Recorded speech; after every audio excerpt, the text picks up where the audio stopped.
नमस्ते, नमस्कार, जय हिंद दोस्तों। आप सभी का बहुत बहुत स्वागत है आपके अपने प्लेटफॉर्म द ऑफिसर्स एकेडमी में। साथियों, जिस घड़ी का आप सब इंतजार कर रहे थे, अंततः वो घड़ी आ गई है और आज पुनः इसके स्पेशल क्लास के साथ मैं उपस्थित हूं। जी हां दोस्तों, आज स्पेशल क्लास है।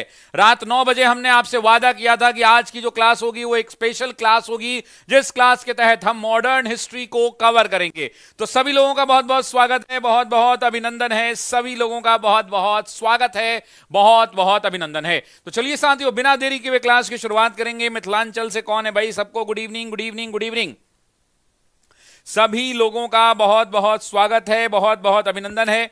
तो सभी लोगों का बहुत बहुत स्वागत है। चलिए साथियों, आप सब जानते हैं कि बिहार लोक सेवा आयोग के द्वारा टीआरई की परीक्षा हो या सिविल सेवा की परीक्षा हो या एईडीओ की परीक्षा हो, इन सभी परीक्षाओं के अंदर में मॉडर्न हिस्ट्री का सेगमेंट जो है वो काफी इंपॉर्टेंट होने वाला है। और आज की क्लास में हम कोई इधर उधर की बात नहीं करेंगे। बात होगी सिर्फ और सिर्फ किसकी? जरा कमेंट करो, बात किसकी होनी चाहिए? कौन से किताबों के प्रश्न आपको इस क्लास में कराए जाने चाहिए? जरा कमेंट करके बताइए दोस्तों। वो किताब है एनसीईआरटी।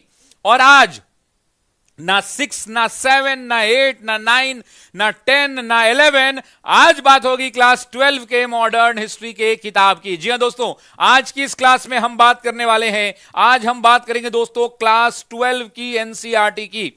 प्रश्न सीधा सीधा ओरिजिनल एनसीईआरटी की किताब से बनाया जाएगा। साथ ही साथ आपको दिखाया भी जाएगा कि यह प्रश्न आखिर कहां से बनाया गया है। तो सभी लोग तैयार हैं कि नहीं? आज की क्लास लंबी होने वाली है। क्या सभी लोग तैयार हैं?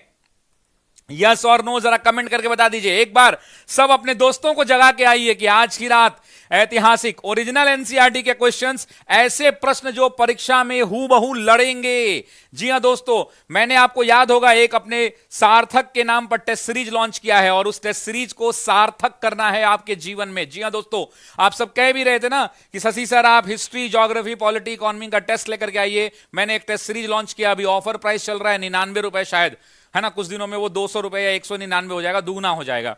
तो उसमें भी आपसे और हमारी मुलाकात होगी। लेकिन फिलहाल आप सभी लोगों का बहुत बहुत स्वागत है। क्यों परे हो चक्कर में? कोई नहीं है शशि सरन सर के टक्कर में, नहीं भाई। हम लोग मेहनत करेंगे। तो चलिए, क्या आप तैयार हैं? एक बार लाल रंग का दिल दीजिए कमेंट बॉक्स में, और कमेंट बॉक्स में लाल दिल देकर बताइए कि क्या आप तैयार हैं। अगर आप तैयार हैं तो एक बार कमेंट बॉक्स में दिल दीजिए, और दिल देकर फिर बातचीत करेंगे आगे और क्लास की शुरुआत करेंगे। ठीक है, तो शुरू करें क्या? एक बार जरा दिल दीजिए, लाल रंग का दिले दिल दिखना चाहिए। ऐसे काम नहीं चलेगा। नाम लेना तो पॉसिबल ही नहीं है, इतना कमेंट है कि हम नाम नहीं ले सकते। पानी सरक गया। शुरू करें?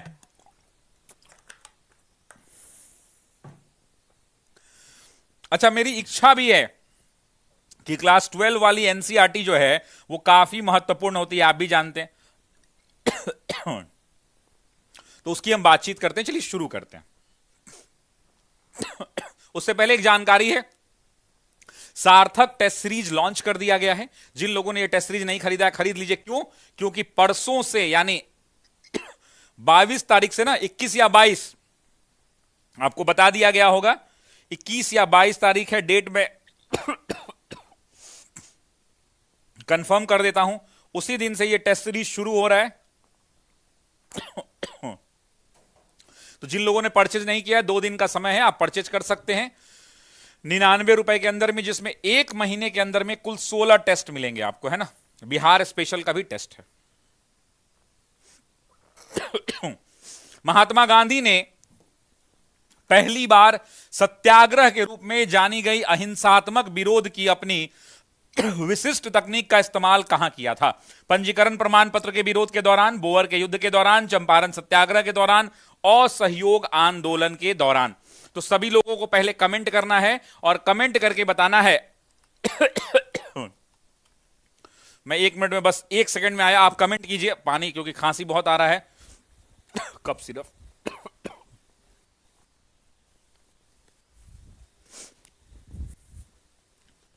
बस 1 सेकंड में आ गया। खांसी है, थोड़ा उखड़ गया अचानक से।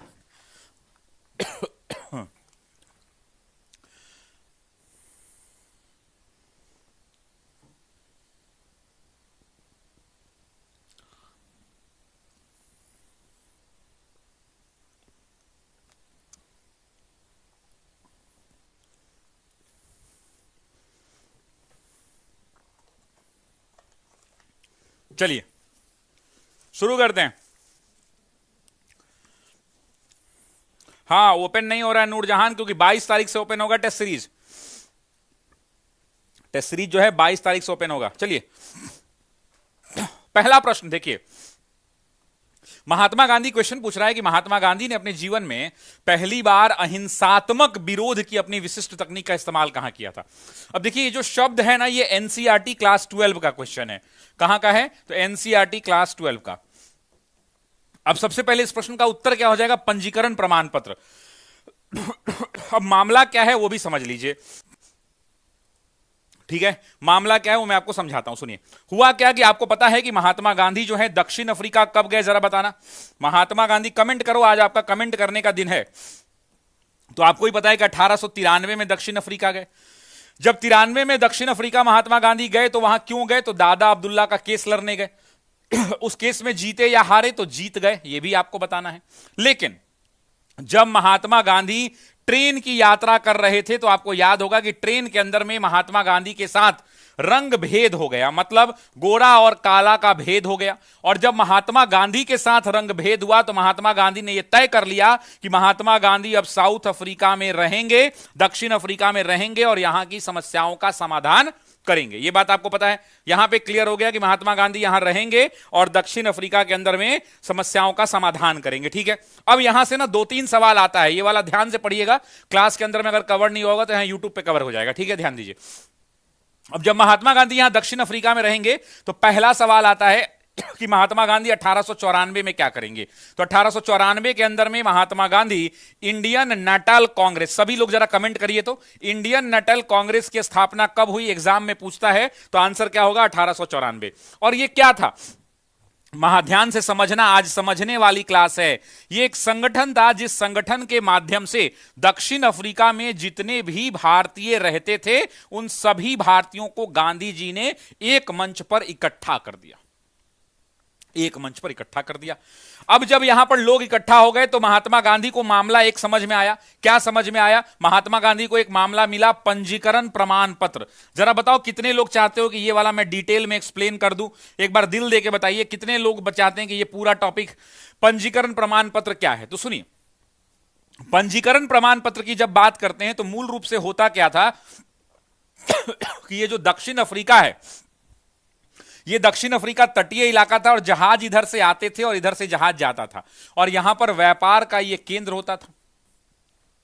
एग्जाम में सवाल पूछेगा कि कहां के मजदूर आते थे, तो ध्यान रखिएगा साउथ ईस्ट एशिया यानी दक्षिण एशिया के लोग यहां पर, दक्षिण एशिया में चाइना हो गया, श्रीलंका हो गया, भारत हो गया, पाकिस्तान वाला इलाका हो गया, ये सब के लोग यहां पर कमाने के लिए जाते थे, मजदूरी करने। ये जो मजदूर होते थे, ध्यान दीजिएगा, डिटेल में पढ़ा रहा हूं, ये जो मजदूर होते थे इन मजदूरों को एगो आई कार्ड लेकर चलना पड़ता था और वो आई कार्ड हमेशा अपने पॉकेट में रखना पड़ता था। वो जो आई कार्ड होता था जो इनको लेकर चलना पड़ता था और जो इनको हमेशा अपने पास रखना पड़ता था, अब उसमें प्रॉब्लम यह थी कि उनको वहां की नागरिकता नहीं मिलती थी। उसके अलावा यहां पर 2 सवाल एनसीईआरटी से पूछे जाएंगे। ये जो मजदूर होते थे इनको हिंदू रीति रिवाज के इनके जो विवाह थी, इस विवाह को मान्यता नहीं थी, इस्लामिक विवाह को मान्यता नहीं थी, यह भी एग्जाम का क्वेश्चन है। विवाह की मान्यता नहीं थी। अब यहां के लोग जो है परेशान हो गए कि जब दोनों की मान्यता नहीं है तो वैसी परिस्थिति में मजदूर जो है यहां पर परेशान हो गए। जिन मजदूरों का ये मिस हो जाता था उनको जेल में डाल दिया जाता था। तो गांधी जी ने इसके खिलाफ आवाज उठाई और इसी के दौरान महात्मा गांधी पहली बार कहां भेजे गए? तो पहली बार जेल भेजे गए। एग्जाम में सवाल आएगा कि महात्मा गांधी पहली बार जेल किस केस में भेजे गए? तो याद रखना, इसी पंजीकरण प्रमाण पत्र के विरोध में गांधी पहली बार जेल गए। अच्छा, कोई बताएगा किस वर्ष गए थे? 1906। मैं चाहता हूं सभी लोग कमेंट करो 1906। गांधी पहली बार 1906 के अंदर में 1906 के अंदर में जेल भेजे गए। ठीक है, ये तो बात हो गई। और इसीलिए यहां पर महात्मा गांधी ने पहली बार अहिंसात्मक विरोध किया था। अब ये देखिए भाई, ये जो प्रश्न आपको दिखे हैं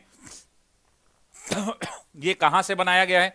तो क्लास 12 की एनसीईआरटी का चैप्टर 11 का पेज नंबर 287। ठीक है, ध्यान दीजिए। मोहनदास करमचंद गांधी, यहीं से सवाल आता है एग्जाम में। जितने भी नए सवाल आएंगे ना, जितने भी नए सवाल एग्जामिनर बनाता है वो इसी एनसीईआरटी से बनाता है। और आपको पता है कि मेरा एनसीईआरटी का एक किताब भी आ रहा है बहुत जल्द, तो आपको जब किताब आएगा तो आपको पता चल जाएगा, बहुत जल्द किताब आ रहा है ना। और उस किताब के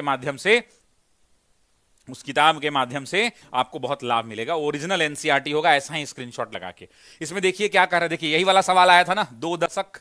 हम लोग कहते हैं कि महात्मा गांधी ने अपने जीवन के 21 वर्ष व्यतीत करे, लेकिन एनसीईआरटी कहता है 2 दशक, और यही एग्जाम में क्वेश्चन आया था बीपीएससी के अंदर में। जनवरी 1915 में अपनी गृह भूमि वापस आ गए। इन वर्षों का अधिकांश हिस्सा उन्होंने दक्षिण अफ्रीका में बिताया। यहां वो एक वकील के रूप में गए थे और बाद में वे इस क्षेत्र के भारतीय समुदाय के नेता बन गए। और यही वाला लाइन से अगर क्वेश्चन बना देगा तो मेरे किताब में आपको मिल जाएगा ये क्वेश्चन, तो आप गलत कर दीजिएगा। कोई कहेगा कि महात्मा गांधी, मान लीजिए अभी हम आपको नहीं पढ़ाते ये एनसीईआरटी की किताब, ये वाला एनसीईआरटी हम नहीं दिखाते आपको क्लास 12 का, और हम आपसे कहते कि महात्मा गांधी दक्षिण अफ्रीका में भारतीय समुदायों के नेता बन गए थे, तो बहुत कम बच्चे ऐसे होते जो कहते कि हाँ हाँ ये बात सही है। समझ रहे हैं मेरी बात को? तो ये बात एनसीईआरटी बताता है। एनसीईआरटी कहता है, इस बात को लिख लीजिए, कि महात्मा गांधी भारतीय समुदाय के नेता बन गए। अब सुनिए एक और क्वेश्चन जो पिछली बार मैंने कराया भी था। जैसा कि इतिहासकार चंद्रन देवनेसन, क्या नाम है इतिहासकार का? जरा सभी लोग कमेंट करिए, तो सभी लोग कमेंट करिए इतिहासकार का क्या नाम है। तो इतिहासकार का नाम है चंद्रन देवनेसन। मैं ये क्यों बता रहा हूं? क्योंकि इससे एग्जाम में सवाल बनेगा।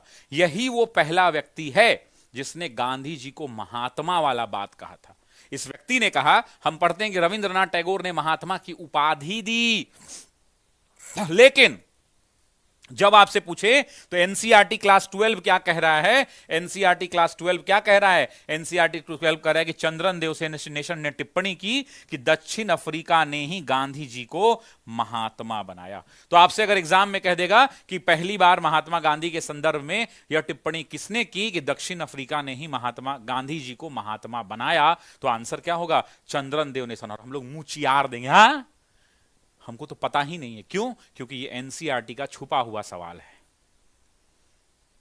एनसीईआरटी का क्या है? ये एनसीईआरटी का छुपा हुआ सवाल है। समझ में आ रही बात? तो अब सभी लोग कमेंट कीजिए। आपसे एग्जाम में अगर पूछेगा कि किसने कहा कि गांधी जी, किसने कहा कि दक्षिण अफ्रीका ने ही गांधी जी को महात्मा बनाया, यानी महात्मा कहकर पहली बार किसके बारे में? तो चंद्रन देवनेसन। अब सुनिए एक और सवाल, सुनिए ओरिजिनल एनसीईआरटी से क्या कह रहा है, ध्यान दीजिएगा। कह रहा है कि दक्षिण अफ्रीका में ही महात्मा गांधी ने पहली बार सत्याग्रह के रूप में जानी गई अहिंसात्मक विरोध की अपनी विशिष्ट तकनीक का इस्तेमाल किया। जानते हैं ये बीपीएससी सिविल सर्विसेज में सवाल पूछा गया था। 17वीं बीपीएससी सिविल सेवा की जब परीक्षा हुई थी तो यही लाइन पूछा गया था, और ये मैंने पढ़ाया था उस टाइम पे भी, है ना। ठीक है, तो कह रहा है कि अहिंसात्मक विरोध की, ये देखिए महात्मा गांधी ने पहली बार सत्याग्रह के रूप में जानी गई अहिंसात्मक विरोध की अपनी विशिष्ट तकनीक का इस्तेमाल किया, विभिन्न धर्मों के बीच सौहार्द बढ़ाने का प्रयास किया। और सुनिए एक लाइन और यहां से क्वेश्चन बनता है, यह भी एग्जाम का क्वेश्चन बनेगा। और उच्च जातीय भारतीय को निम्न जातियों और महिलाओं के प्रति भेदभाव वाले व्यवहार के लिए चेतावनी दी। यही लाइन है इंपॉर्टेंट, ये लाइन भी इंपॉर्टेंट है, इस बात को याद रखिएगा। ये लाइन भी इंपॉर्टेंट है। क्यों? क्योंकि यहां पे क्या कर रहा है, यहां पे जानते क्वेश्चन पलट देगा। ध्यान से देखिए, आज रटने वाला सवाल नहीं है। अगर आप सीरियस विद्यार्थी हैं तो आज का क्लास आपको फायदा करेगा। सीरियस विद्यार्थी को, कमजोर विद्यार्थी को फायदा नहीं करेगा। टीआरई 4 के लिए नहीं, एक ऐसी किताब आ रही है जो भारत के हर परीक्षा में काम करेगा। मोहम्मद मौसूर भाई जो भी हैं, मोसावीर भाई, एक ऐसी किताब लेकर के आ रहे हैं, ऐसा मान लीजिए। और ये आंसर क्या हो गया कि उच्च जातीय भारतीयों को निम्न जातीय और महिलाओं के प्रति भेदभाव के लिए चेतावनी दी। ये तो पूरा पढ़ लिया। तो एक चीज आप लोग ना बार बार पढ़ते होंगे कि बोअर का युद्ध कितने लोगों को पता है। ये मॉडर्न हिस्ट्री का पार्ट है। मैं चाहता हूं कि बोअर का युद्ध मैं एक्सप्लेन करूं। कितने लोगों को पता है बोअर के युद्ध के बारे में? कितने लोग हैं जिनको पता है कि बोअर का युद्ध क्या है? एनीवन? 2-4 लाइन, ज्यादा नहीं। देखिए, बोअर का युद्ध जो है दक्षिण अफ्रीका से संबंधित है। सबसे पहली बात, यह युद्ध कब से कब चला? तो 1899। सभी लोग कमेंट करिए, 1899 से 1902। जो सीरियस विद्यार्थी हैं सिर्फ आज वही पढ़ेंगे, क्योंकि आज का क्लास सीरियस क्लास है। बोअर का युद्ध कब से कब चला? 1899 से 2 बार। अब बोअर युद्ध को दक्षिण अफ्रीकी युद्ध भी कहा जाता है और एंग्लो बोअर युद्ध भी कहा जाता है। क्या कहा जाता है इसको? दक्षिण अफ्रीकी युद्ध भी कहा जाता है। इसको क्या कहा जाता है? जरा कमेंट करो, सभी लोग कमेंट करो। इसको दक्षिण अफ्रीकी युद्ध भी कहा जाता है। और कैसे आप लोग पढ़ते ना, आंग्ल मराठा, आंग्ल भारतीय, है ना, पढ़ते ना, एंग्लो सिख वार, उसी तरह से इसको एंग्लो बोअर युद्ध भी कहा जाता है। क्या कहा जाता है? एंग्लो बोअर युद्ध। सभी लोग कमेंट करिए, एंग्लो बोअर युद्ध। जानते हैं, आपने एक चीज पढ़ी होगी ना कि महात्मा गांधी को कैसरे हिंद की उपाधि दी गई थी। आपने पढ़ा है ना कि महात्मा गांधी को कैसरे हिंद की उपाधि दी गई थी। लेकिन आप जानते हैं क्यों दी गई थी? इसी के लिए दी गई थी। सुन लीजिए, आज जब बात निकली है, ये पेड बैच में भी नहीं बताया है, आज यूट्यूब पर ही सुन लीजिए कि महात्मा गांधी को जो उपाधि दी गई, कौन सी उपाधि? महात्मा गांधी को क्या कहा गया? Kaiser-i-Hind, the empire of India कहा गया। थोड़ा धीरे बोल रहे हैं कि गला बहुत फंस रहा है, पता नहीं अचानक से क्या हो गया, जोश जोश में गला अजीब हो गया है। तो ये जो उपाधि मिली थी कैसरे हिंद की गांधी को, ये कैसरे हिंद की उपाधि में इस बोअर का युद्ध का बहुत बड़ा योगदान था। क्यों? क्योंकि ये एंग्लो बोअर युद्ध जो हुआ था, एक तरफ ब्रिटेन हुआ करता था और दूसरी तरफ 2 बोअर गणराज्य हुआ करते थे। और इन दोनों बोअर गणराज्य की बात करें तो कौन कौन? एक होता था दक्षिण अफ्रीकी गणराज्य और दूसरा ऑरेंज फ्री स्टेट। और ये दोनों जो हैं, एक होते थे दक्षिण अफ्रीकी, एक होता था दक्षिण अफ्रीकी गणराज्य। दो लोग होते थे, एक होता था दक्षिण अफ्रीकी गणराज्य और दूसरा जो बोअर स्टेट था उसका नाम क्या था? उसका नाम था orange free state. Orange free state. और इन दोनों का पतन हो गया। सुन लीजिए, जब बात निकली है तो पूरा, अगर आपको अच्छा लग रहा है तो हम पूरा बताएंगे। अगर आप चाहते हैं कि ये पूरा बता दें तो आप जरा एक बार दिल दे दीजिए कमेंट बॉक्स में। तो एक तरफ दक्षिण अफ्रीकी गणराज्य थे और दूसरी तरफ और ऑरेंज फ्री स्टेट थे, और इनका सामना हो रहा था अंग्रेज से। और इसी युद्ध को हम क्या कहते हैं? बोअर का युद्ध कहते हैं। और ये जब युद्ध हो रहा था तो ये युद्ध हो रहा था 1899 में शुरू हुआ और 1902 में समाप्त हुआ। और इस समय महात्मा गांधी दक्षिण अफ्रीका में ही थे। और जब यहां पर अंग्रेज जो है कमजोर पड़ने लगे, शुरू में अंग्रेजों के सैनिक जब घायल होने लगे तो महात्मा गांधी ने अंग्रेज सैनिकों को एम्बुलेंस में भर भर कर इलाज करवाने के लिए मदद की थी। और उसी मदद का इनाम के स्वरूप, कह लीजिए उसी मदद का इनाम के स्वरूप उनको एक पक्ष वो भी था कि कैसरे हिंद की उपाधि दी गई थी। पता नहीं कितने लोग जानते हैं। अगर आप मुझे कहिए तो थोड़ा और बताना चाहता हूं मैं इसमें 2-4 लाइन, अगर लेट नहीं हो रहा है तो। और अंततः जब युद्ध हुआ तो कौन जीतेगा? युद्ध में आपको ही पता है कि अंग्रेज जो है युद्ध को जीत गए। ये जो युद्ध किसने जीता? एक तरफ 2 गणराज्य, एक अफ्रीकी गणराज्य और एक ऑरेंज फ्री स्टेट एक साथ, दूसरी तरफ या बोअर स्टेट एक साथ, और दूसरी तरफ अंग्रेज हुआ करते थे। और एक तरफ जब युद्ध हुआ तो ब्रिटिश साम्राज्य युद्ध जीत गया और दक्षिण अफ्रीकी गणराज्य और ऑरेंज फ्री स्टेट का पतन हो गया। इसीलिए जब बोअर का युद्ध का नाम आता है तो समझिए आधुनिक दक्षिण अफ्रीका, जिस दक्षिण अफ्रीका को आज आप पढ़ते हैं, वो बोअर का युद्ध का परिणाम है। अगर बोअर का युद्ध नहीं होता तो दक्षिण अफ्रीका का इतिहास कुछ और होता। और उसके बाद 1902 में संधि हुई, और जब यह संधि हुई तब जाकर यूनाइटेड साउथ अफ्रीका का फॉर्मेशन हुआ। एकीकृत दक्षिण अफ्रीका की गठन की अनुमति दी गई थी। एग्जाम में पूछता है, एग्जाम में यहां से भी जब बात निकली है तो पूरी होनी चाहिए। एग्जाम में यहां से पूछता है कि ये युद्ध जो हुआ था, ये जो युद्ध हुआ, ये युद्ध कब शुरू हुआ? ये युद्ध कब शुरू हुआ? तो 2 सवाल मैं चाहता हूं कि आप भी डेट रख लें, भले एग्जाम में आए चाहे नहीं आए, लेकिन पता होना चाहिए, आपकी कॉपी में होना चाहिए। ये युद्ध शुरू हुआ था 11 अक्टूबर 1889 को। और इस संधि के साथ ये समाप्त कब हुआ? आपसे एग्जामिनर अगर पूछ दे कि ये समाप्त कब हुआ तो 31 मई 1902 को, 31 मई 1902 को। और इसी बोअर के युद्ध में जब अंग्रेज के सैनिक घायल होने लगे तो अंग्रेज सैनिकों को किसने मदद की मेरे दोस्तों? तो अंग्रेज सैनिकों को मदद किया महात्मा गांधी ने। महात्मा गांधी ने। क्या ये बात सबको समझ में आई? और गांधी जी ने इसका जिक्र भी किया है। गांधी जी ने इसका जिक्र भी किया है। गांधी जी कहते थे कि मुझे लगता था कि यह युद्ध संभालना मुश्किल हो जाएगा, लेकिन महात्मा गांधी ने इसका जिक्र किया है। समझ में आई बात? क्लियर है ये बात सबको? अब सुनिए, चंपारण सत्याग्रह के बारे में आगे पढ़ लेंगे हम, असहयोग के बारे में। तो ये दोनों क्लियर हो गया, पंजीकरण प्रमाण। लेकिन मेरे दो चार बड़े सवाल हैं जो दक्षिण अफ्रीका में महात्मा गांधी से जुड़े हुए हैं। पूछूं दो चार सवाल? मैं आपसे पूछना चाहता हूं दो चार सवाल। पहला सवाल मेरा यही है, महात्मा गांधी दक्षिण अफ्रीका से संबंधित पहला सवाल यही है कि महात्मा गांधी ने यहां पे पहला आश्रम बनाया, उस पहला आश्रम का क्या नाम था? जरा आंसर फटाफट कीजिए। फिर मैं जानना चाहता हूं कि महात्मा गांधी ने दूसरा आश्रम भी दक्षिण अफ्रीका में ही बनाया, उस आश्रम का क्या नाम था? मैं जानना चाहता हूं तीसरा प्रश्न कि महात्मा गांधी ने एक पुस्तक लिखी, उस पुस्तक का नाम क्या है? चौथा मैं जानना चाहता हूं कि महात्मा गांधी का समाचार पत्र का क्या नाम था जो दक्षिण अफ्रीका में प्रकाशित हुआ? मैं जानना चाहता हूं कि महात्मा गांधी से मिलने के लिए भारत से वहां कौन गया था जिसने गांधी जी को एक सलाह दी थी कि आप 1 वर्ष तक भारत का भ्रमण करिए। कमेंट आना चाहिए बाबू, कमेंट नहीं आएगा तो मजा नहीं आएगा।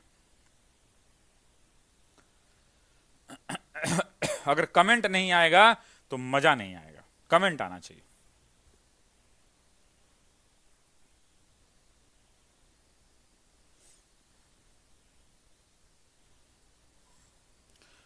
दरवाजे पर वीडियो बनाकर, मेरे भाई वहां इतनी भीड़ थी, अगर मैं थोड़ा देर और खड़ा हो जाता ना तो सारे आंदोलन वहीं हो जाते हमारे यहाँ ही, है ना। तो मैंने आंदोलन को आगे बढ़ाया और आंदोलन में आप सबकी आज जीत हुई है ना। तो सभी छात्रों को बधाई। तो पहला आश्रम जिसको कहते हैं उसका आंसर क्या हो जाएगा? तो फिनिक्स फार्म हो जाएगा, फिनिक्स फार्म। अगला सवाल यही है कि ये है कहां पे? तो याद रखिएगा ये डरबन में है। आपसे अगला सवाल यही कि कब बना? तो 1904 में बना। दूसरा कौन सा है जरा बताइए? तो दूसरा है टॉलस्टॉय फार्म है। कौन सा है? टॉलस्टॉय फार्म है। पूछेगा कहां पे है? तो जोहानसबर्ग में है, जोहानसबर्ग में है। पूछेगा कि कब, ईयर बताइए, तो मेरे दोस्त कहना 1910 में।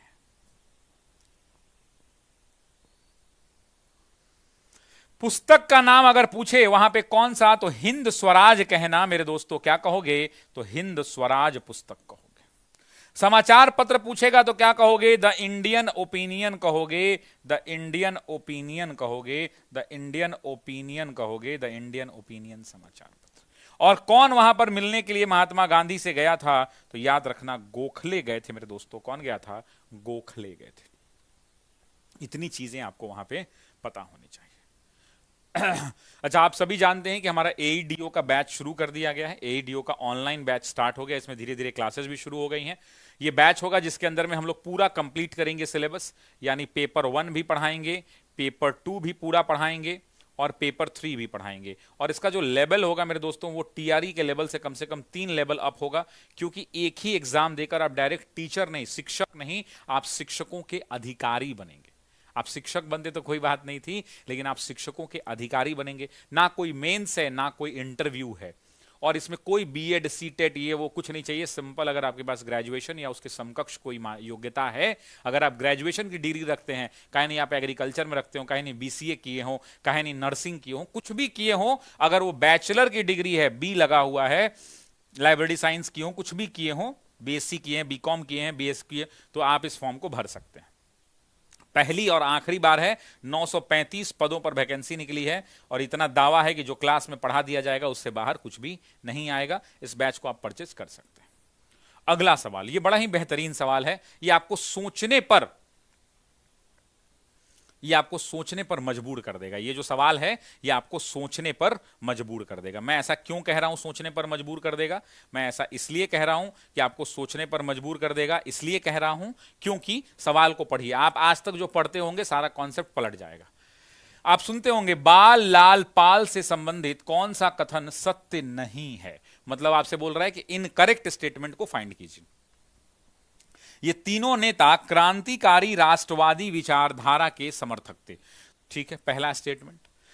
तो ये सही है कि गलत है? तो आप भी जानते हैं कि ये सही स्टेटमेंट है। बाल ने महाराष्ट्र से, लाल ने पंजाब से और पाल ने बंगाल से स्वदेशी आंदोलन का नेतृत्व किया था।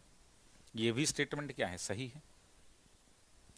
इन तीनों का जोड़ इनके मजबूत क्षेत्रीय संगठनात्मक चरित्र को दर्शाता है। ये एनसीईआरटी क्लास 12 पेज नंबर 287 का सवाल है। ये स्क्रीनशॉट लगा हुआ है, यहां पे फोटो भी लगा हुआ है, आप देख रहे होंगे यहां पे फोटो लगा हुआ है, और यहां पर ये पूरा डिटेल दिया हुआ है ना, यहां पे ये पूरा डिटेल दिया हुआ है। हम इसको डिस्कस करेंगे। ये सवाल बनाया गया है सबसे इंपॉर्टेंट एनसीईआरटी क्लास 12 की एनसीईआरटी से। अच्छा, एक बात मुझे बताइए, बिल्कुल ये बीपीएससी के लिए है।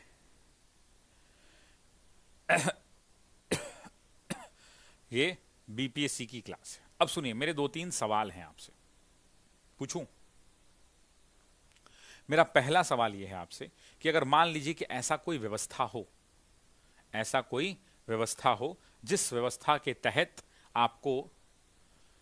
आपको यह कहा जाए कि पूरी एनसीईआरटी, जैसे ये क्लास 12 की एनसीईआरटी है, एनसीईआरटी में मान लीजिए कि 287 पेज है, मान लीजिए कि 300 पेज का एनसीईआरटी है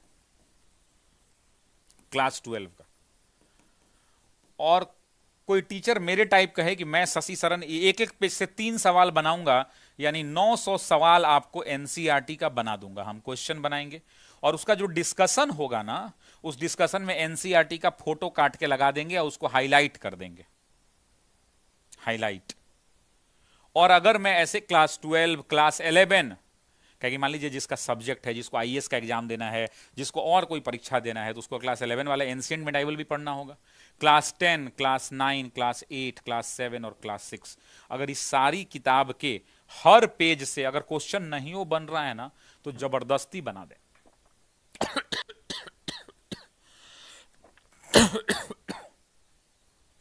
और अगर बना के आपको रेडी करके इतिहास की किताब दे दें, ऐसे ही सेम हिस्ट्री का कर दें, सेम ज्योग्राफी कर दें, पॉलिटी कर दें, इकोनॉमी कर दें और साइंस कर दें, तो हमको बताइए कि एग्जाम आप पास कर जाएंगे कि नहीं। अगर आप एग्जाम पास में आपका सिलेक्शन हो जाएगा कि नहीं, अगर सिलेक्शन हो जाएगा तो एक बार लिख दीजिए कमेंट बॉक्स में यस सर, सभी लोग लिख दीजिए।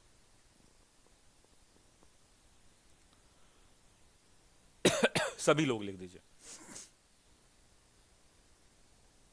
सभी लोग। क्या इतना अगर आप कर दें, जैसे मैंने स्क्रीनशॉट लगा के दिया है, अच्छा उसमें अंडरलाइन भी कर दें कि यहां से ये लाइन है, जैसे ये वाला जो क्वेश्चन है उसमें दिया हुआ है कि तीनों लाल बाल पाल के रूप में जाने जाते थे, इन तीनों का जोड़ उनके संघर्ष के अखिल भारतीय चरित्र की सूचना देता था। अगर ये अंडरलाइन करके हम दे दें आपको, तो क्या आप एग्जाम पास कर जाएंगे? ये बताइए, कर जाएंगे? हैं? अच्छा, मजे की बात यह है अच्छा, पूरा क्लास 6 से क्लास 12 तक का ओरिजिनल एनसीईआरटी बना के दे दिया जाए आपको। ये वाला मेरे भाई शैलेश भाई अभी उत्तर कह रहे थे BR 44, ये गलत है, क्योंकि यहां पे कह रहा है कि इनके मजबूत क्षेत्रीय नहीं, इनके मजबूत एनसीईआरटी में लिखता है राष्ट्रीय। कैसे, मैं आपको अभी समझाता हूं थोड़ी देर में। इन नेताओं ने औपनिवेशिक शासन के प्रति लड़ाकू विरोध का समर्थन किया, लड़ाकू विरोध का समर्थन किया।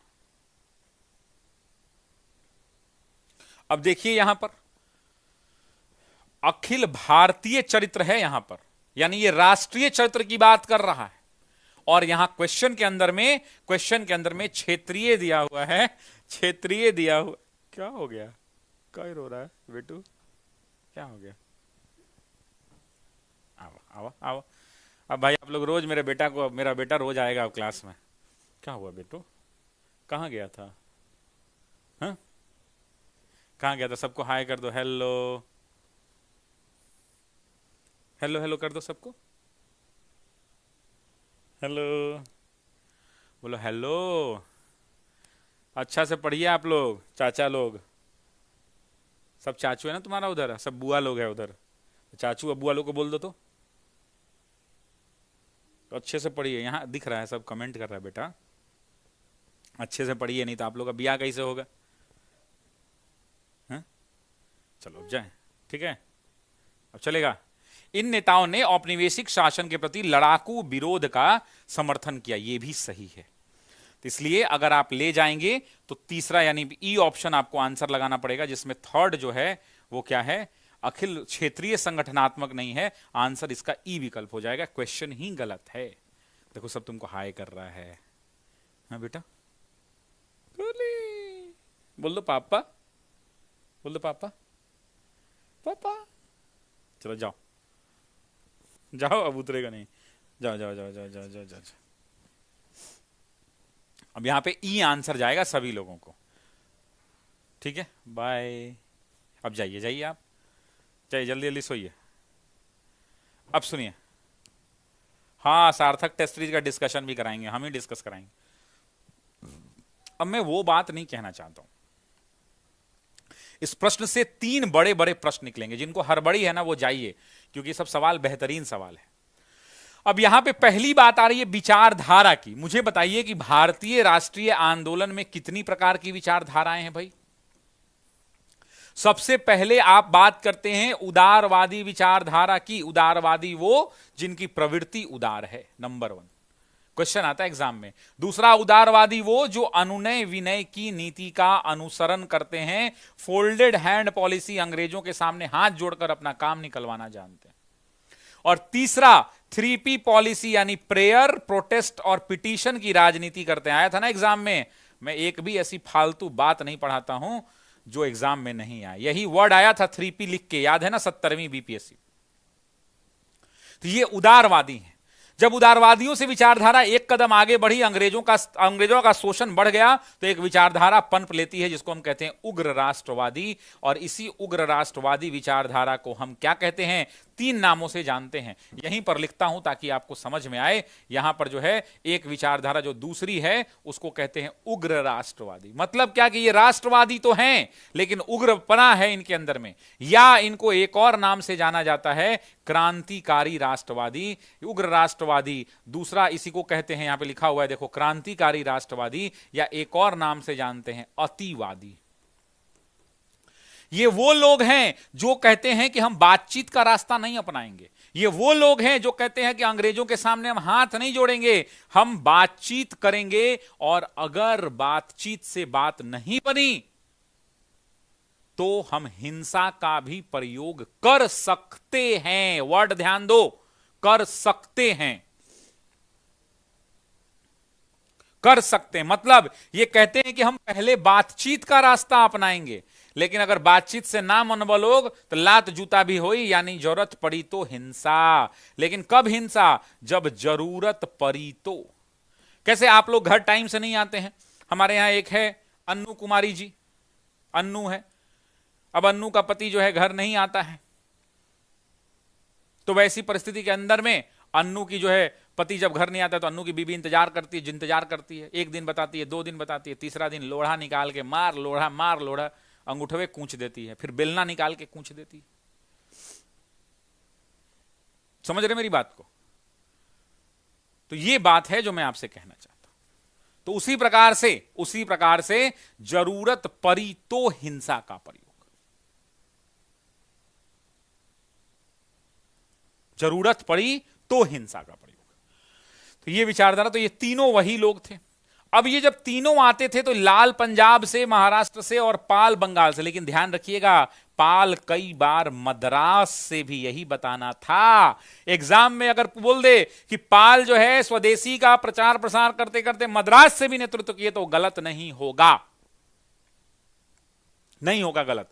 तो जरा एक बार कमेंट करो, मद्रास से भी पाल। अच्छा, यहीं पे 2-3 सवाल और आते हैं कि जब स्वदेशी और बहिष्कार की बात हुई तो दिल्ली से बताओ किसने नेतृत्व किया। तो सभी लोग कमेंट करेंगे सैयद हैदर रजा ने। किसने?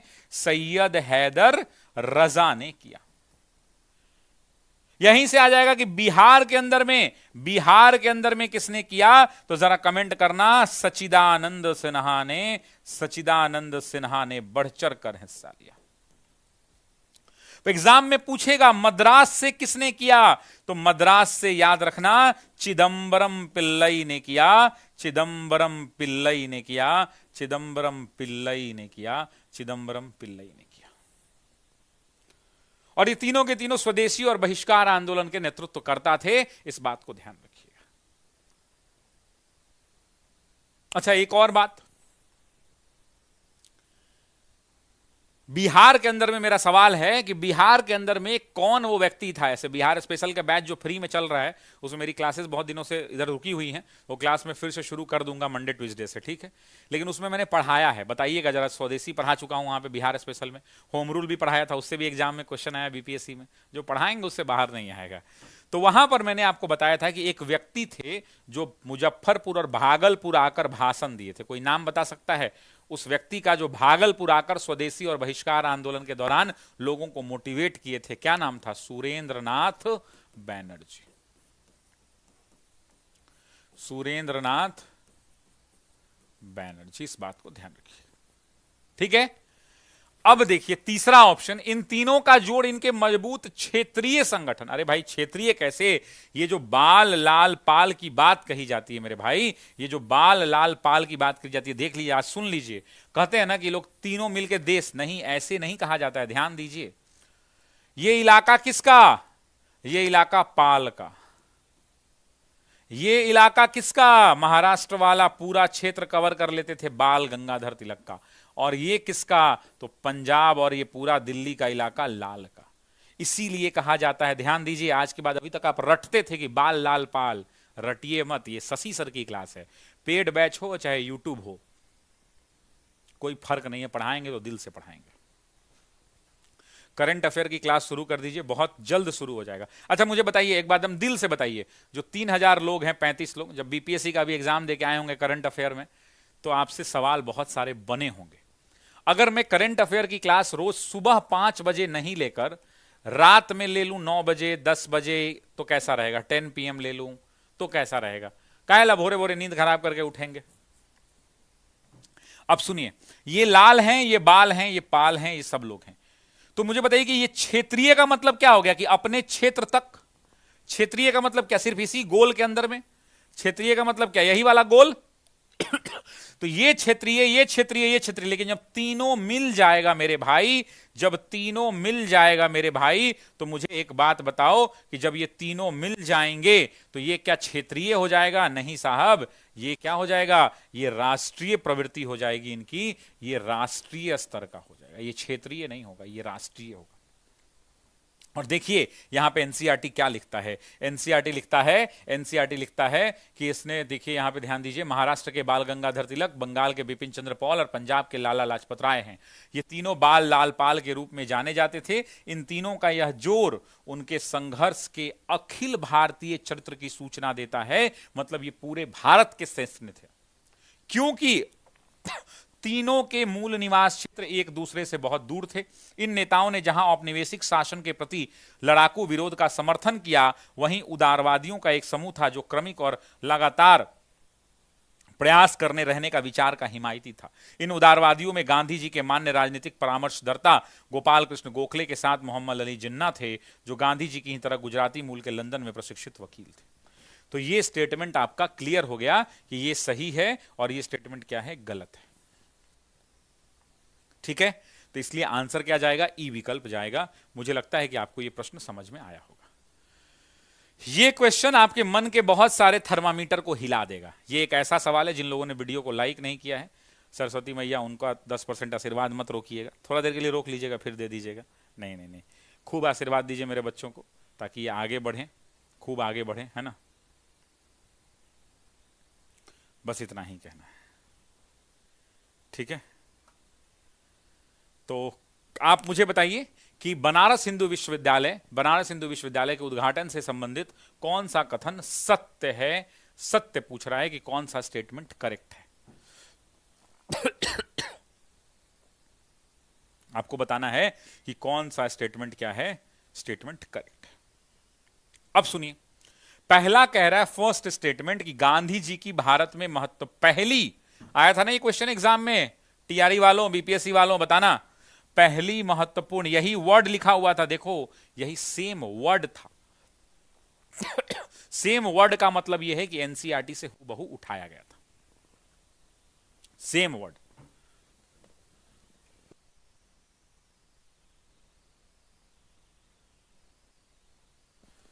तो सार्वजनिक, पहली महत्वपूर्ण सार्वजनिक उपस्थिति इसी समारोह में हुई थी। ठीक है, तो यह स्टेटमेंट सही है। इस समारोह में आमंत्रण सिर्फ विश्वविद्यालय के निर्माण में दान देने वाले राजा और मानव प्रेमी को था। अब देखिए इधर, यहां पर बनारस हिंदू विश्वविद्यालय के उत्सव के रूप में अवसर था, क्योंकि यह भारतीय धन और भारतीय प्रवासों से संभव एक राष्ट्रवादी विश्वविद्यालय की स्थापना का घोतक था। लेकिन गांधी जी ने स्वयं को बधाई देने के सुर से सुर मिलाने की अपेक्षा लोगों को उन किसानों और कामगारों को याद दिलाना चुना जो भारतीय जनसंख्या के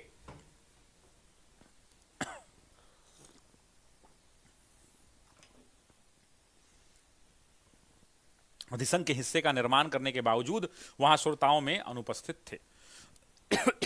और इन्होंने कहा था कि हमारे लिए स्वशासन का तब तक कोई अभिप्राय नहीं है जब तक हम किसानों से उनके श्रम का लगभग संपूर्ण लाभ अथवा उन लोगों के ले लेने की अनुमति ले रहेंगे।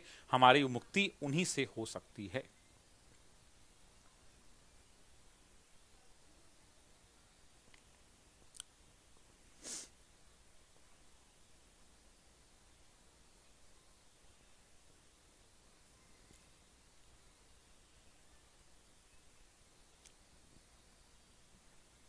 ध्यान दीजिए, तो आमंत्रण सिर्फ विश्वविद्यालय के निर्माण में दान देने वाले और मानव प्रेमियों का था। यह भी स्टेटमेंट करेक्ट है, मैं अभी एक्सप्लेन करूंगा। एनी बेसेंट इस समारोह में उपस्थित थी, यह भी सही स्टेटमेंट है। और गांधी जी को दक्षिण अफ्रीका में उनके द्वारा किए गए कार्य के आधार पर आमंत्रित किया गया, यह भी स्टेटमेंट सही है। यानी आंसर हो जाएगा कि सभी के सभी सत्य हैं। सभी के सभी क्या हैं? तो सभी के सभी सत्य हैं। आंसर हो जाएगा सभी के सभी सत्य हैं। क्लियर है ये बात? अब सुनिए, सभी के सभी सत्य हैं।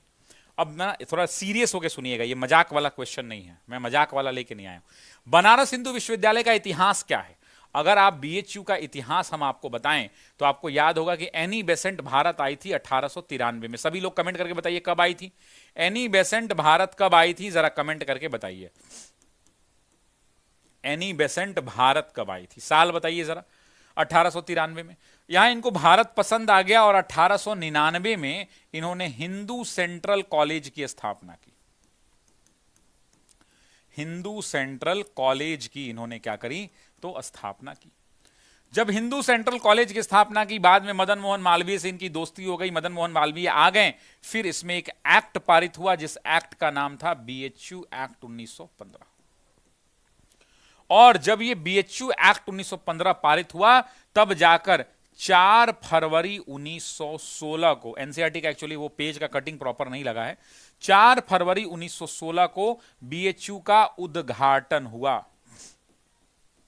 पिछली बार 70वीं बीपीएससी में टीआरई में सवाल पूछा कि उद्घाटन किसने किया, तो जरा सभी लोग कमेंट करके बताइए कि बीएचयू का उद्घाटन 4 फरवरी को जब हुआ तो बीएचयू का उद्घाटन किसने किया? तो महात्मा गांधी ने किया।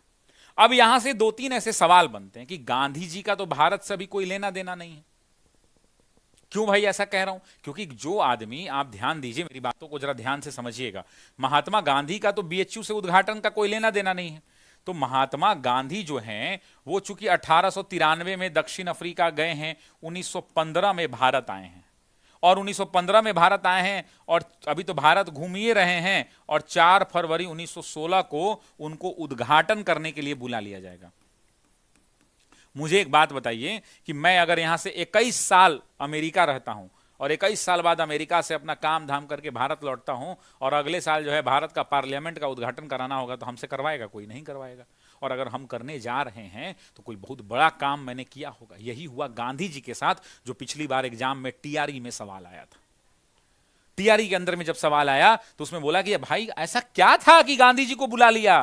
तो यहां पे एक एनसीईआरटी, वो एक्चुअल ये वाला जो कटिंग लगा है ना, ये आधा लगा है, एक और कटिंग लगाना था यहां पे, वो पूरा नहीं लगा है, ठीक है। एनसीईआरटी की इसी पेज में है 288 में। 4 फरवरी 1916 को क्या हुआ? महात्मा गांधी को एग्जामिनर पूछता है कि क्यों बुलाया गया, तो आंसर होगा कि दक्षिण अफ्रीका में उनके कार्यों को देखते हुए, दक्षिण अफ्रीका में उनके, ये एग्जाम का आया हुआ सवाल है, थोड़ा सीरियस लेना, उनके कार्यों को, दक्षिण अफ्रीका में उनके कार्यों को देखते हुए जो लोग भी अभी तक सार्थक टेस्ट सीरीज नहीं खरीदे हैं वो सार्थक टेस्ट सीरीज खरीद लीजिएगा, क्योंकि 99 रुपए का ऑफर चल रहा है पूरा 1 महीना। 99 रुपए के अंदर में पूरा 1 महीना, और उसमें हिस्ट्री, ज्योग्राफी, पॉलिटी, इकोनॉमी, सबका डिस्कशन मैं कराऊंगा। उस टेस्ट में डिस्कशन भी होगा, 99 ही रुपया में, है ना। तो अभी खरीद लीजिएगा, ऑफर चल रहा है, ठीक है। तो गांधी जी को दक्षिण अफ्रीका में उनके कार्यों को देखते हुए बुलाया गया था। जब यहां पर गांधी जी पहुंचे ना, तो गांधी जी खतरनाक रूप से भाषण दिए। यहां पर गांधी जी ने भाषण दिया, और भाषण में आप सीधा कड़े शब्दों का प्रयोग किया, बहुत कड़े शब्दों का। उन्होंने कहा कि ये जो तुम भीड़ बुलाए हो, उद्घाटन में कौन आता है? मान लीजिए कि कोई बड़ा बड़ा ताज होटल का उद्घाटन होना है, या कोई विश्वविद्यालय का उद्घाटन होना है, बिहार में कोई यूनिवर्सिटी खुला है, तो हम लोग को बुलाया जाता है, आपको बुलाया जाता है? नहीं बुलाया जाता है। बड़े बड़े लोग आते हैं, खाली आते हैं ना। तो यही बात एनसीईआरटी कहता है और महात्मा गांधी कहते हैं। महात्मा गांधी का यही वाला क्वेश्चन एग्जाम में हमने पढ़ाया, आपके नोट्स में होगा ये क्वेश्चन लिखा हुआ। महात्मा गांधी भाषण देते हैं और कहते हैं कि हमारे लिए स्वशासन का तब तक कोई अभिप्राय नहीं है जब तक हम किसानों से उनके श्रम का लगभग संपूर्ण लाभ स्वयं अथवा अन्य लोगों को ले लेने की अनुमति देते रहेंगे। हमारी मुक्ति किसानों के माध्यम से, यही लाइन बताने वाला हूं मैं। ये एनसीईआरटी कह रहा है, बहुत इंपॉर्टेंट लाइन है। ये सब कोनो प्रीवियस ईयर में नहीं मिलेगा, ये सब फ्यूचर ईयर क्वेश्चन है ना। महात्मा गांधी कहते हैं कि हमारी मुक्ति केवल किसानों के माध्यम से हो सकती है, ना ही कोई वकील, ना डॉक्टर और ना जमींदार इसे सुरक्षित रख सकते।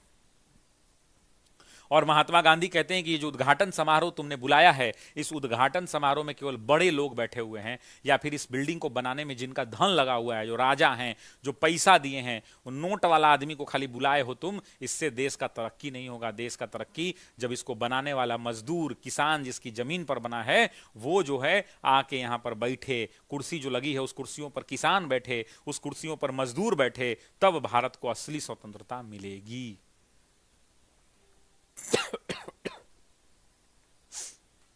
शैलेश भाई कह रहे हैं कि अभी तक सर कोई क्लास यूट्यूब पर क्लास 12 की एनसीईआरटी नहीं पढ़ाता। बात तो सही है, क्योंकि क्लास 12 का एनसीईआरटी पढ़ाने के लिए ना बच्चा को भी थोड़ा समझना पड़ेगा शैलेश भाई। क्योंकि बच्चा ना चाहेगा कि जल्दी जल्दी हो जाए, तो जल्दी जल्दी नहीं होगा। बोलिए, अगर आपको ठीक लग रहा है तो हम क्लास 12 एनसीईआरटी पढ़ाएंगे 2-4 रोज रोज आके। नहीं तो अगर आपको बहुत तेजी में एबीसीडी चाहिए तो ये हो पाएगा, नहीं हो पाएगा।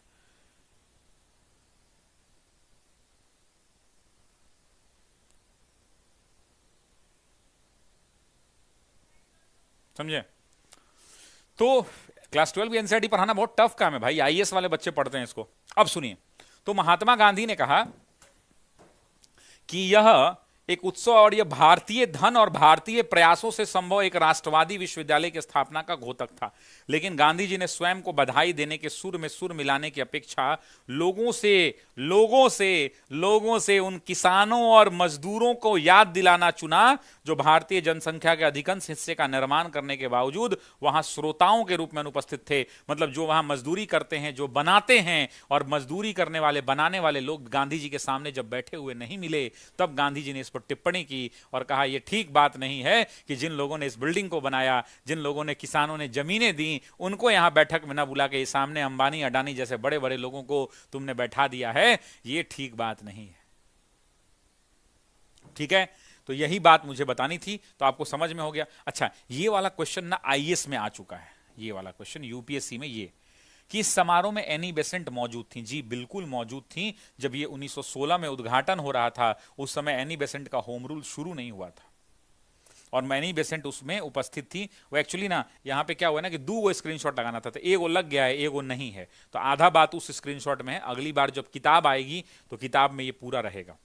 अच्छा, जिन लोगों को जीविका की तैयारी करनी है, जीविका के लिए हमारे अलग अलग बैचेज हैं। ब्लॉक प्रोजेक्ट मैनेजर के 499, office assistant 299, livelihood 499, block executive 499, community coordinator, area coordinator, accountant, सभी बैचेस लॉन्च कर दिए गए। हिंदी माध्यम में क्लासेस चल रही हैं। ये क्वेश्चन तो और खतरनाक है। ऐसे आप बना देंगे, मुझे ये पता है, ऐसे आप बना देंगे, मुझे ये पता है। तो मैं चाहता हूं कि इस क्वेश्चन को आप बनाएं। अगर अभी पिछले आधे पौन घंटे से अगर आप पढ़ रहे हैं इस क्लास को, तो मैं चाहता हूं कि इस क्लास में आप बनाएं इसको।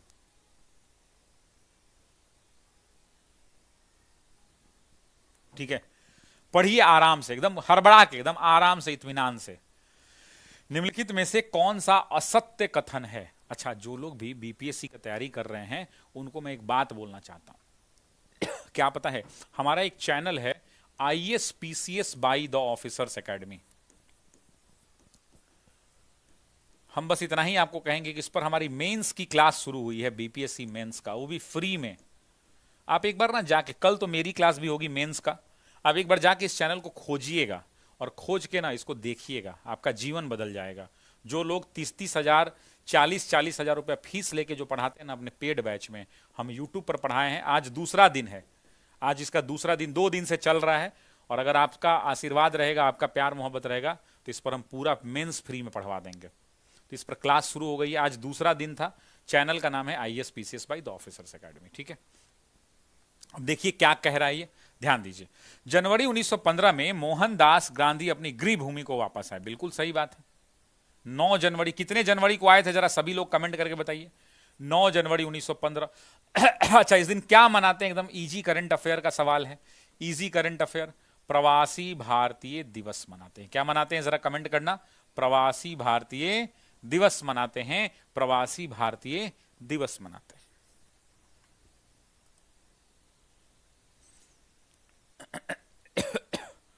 कमेंट कीजिए सभी लोग, क्या मनाते हैं? तो प्रवासी भारतीय दिवस मनाते हैं, ठीक है।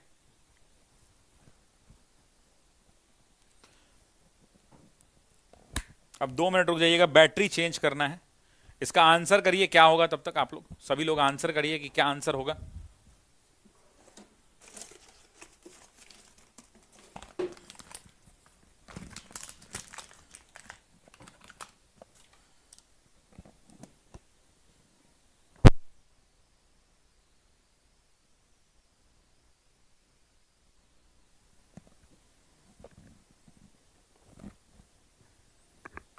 तो आंसर क्या होगा? असत्य कथन पूछ रहा है। जनवरी 1915 में मोहनदास करमचंद गांधी आए थे, ये बात सही है। एक इतिहासकार हैं चंद्रन देवनेशन ने टिप्पणी की है कि दक्षिण अफ्रीका ने गांधी जी को महात्मा बनाया। बताओ ये सही है कि गलत है? ये स्टेटमेंट सही है कि गलत है? ये स्टेटमेंट सही है या गलत है, ये बताइए।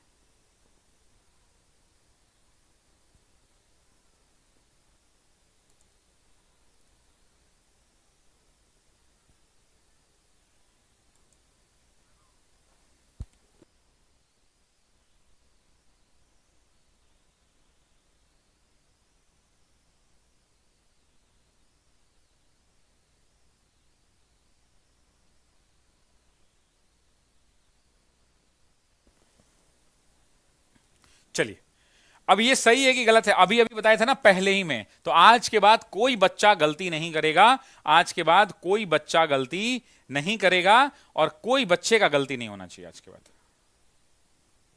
ठीक है। ये सही आंसर है। अच्छा, महात्मा की उपाधि के बारे में पूछ दे तो क्या होगा? 2 चीजें हैं। महात्मा कहकर किसने पुकारा, कहकर किसने पुकारा सबसे पहली बार? तो याद है ना, मैंने आपको बताया था किसने पुकारा, राजकुमार शुक्ल ने पुकारा था। याद है ना, चंपारण में मैंने आपको पढ़ाया था कि महात्मा कहकर सबसे पहली बार किसने पुकारा, तो राजकुमार शुक्ल ने पुकारा। उन्होंने कहा था कि एक ऐसे महात्मा आए हैं जिनके दर्शन मात्र से चंपारण की समस्त समस्याओं का समाधान हो जाएगा। याद है?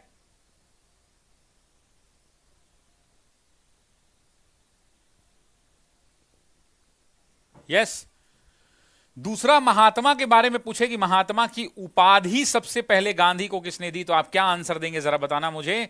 तो रविंद्रनाथ टैगोर देंगे, रविंद्रनाथ टैगोर देंगे।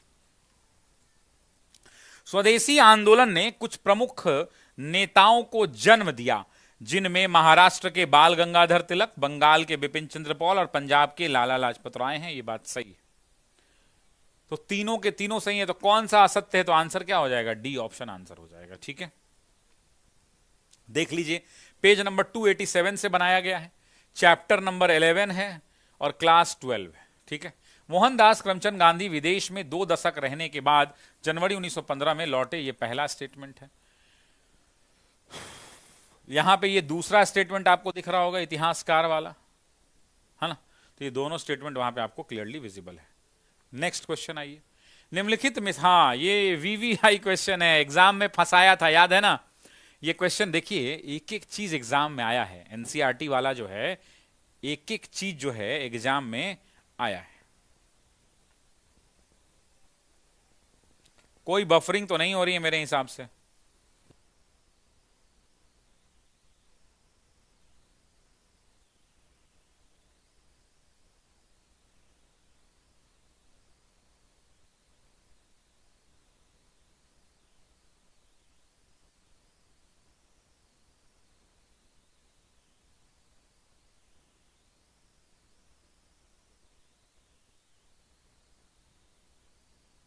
देखिए, लग रहा है कुछ हैकिंग वैकिंग की समस्या हुई है, मुझे ऐसा फील हो रहा है, क्योंकि चैनल हमारा फ्लक्चुएट कर रहा है अचानक से।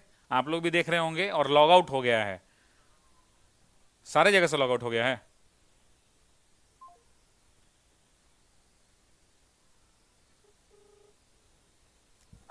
कह रहे हैं पासवर्ड चेंज करवाओ ना पहले चैनल का फटाक से, और जितना जगह है उस सब जगह लॉग आउट मरवा दो।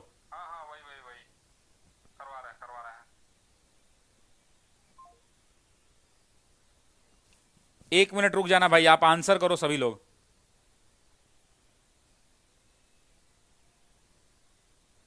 कुछ तो दिक्कत आ रहा है।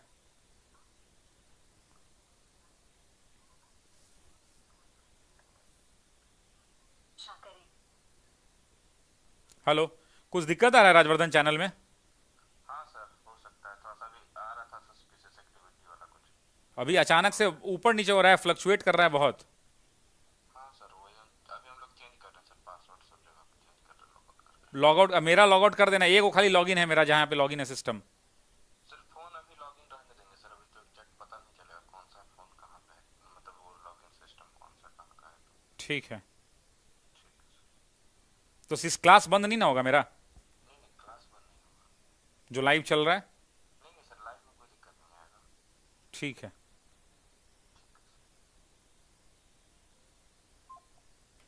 सर, फिर से देखिए पूरा पिछला वाला क्वेश्चन, क्या दिक्कत है इसमें?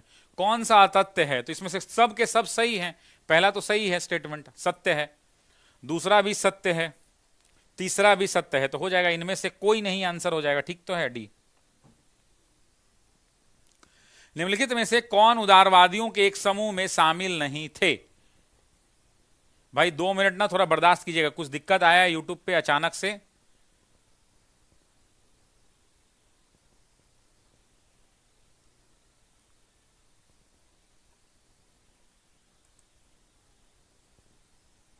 समझ नहीं आ रहा है, जो भी है, अब जरूरत पड़ेगी तो वर्किंग ऑन इट। हैकिंग का प्रयास हो रहा है,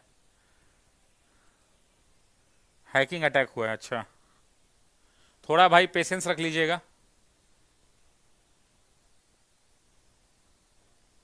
रूबीना राज हैकर कौन है सर?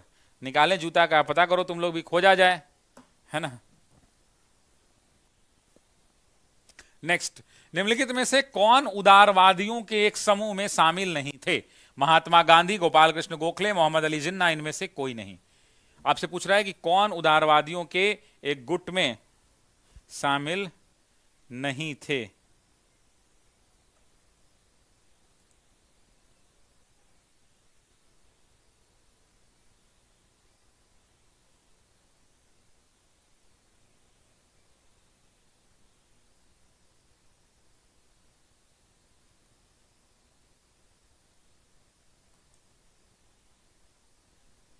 हे भगवान,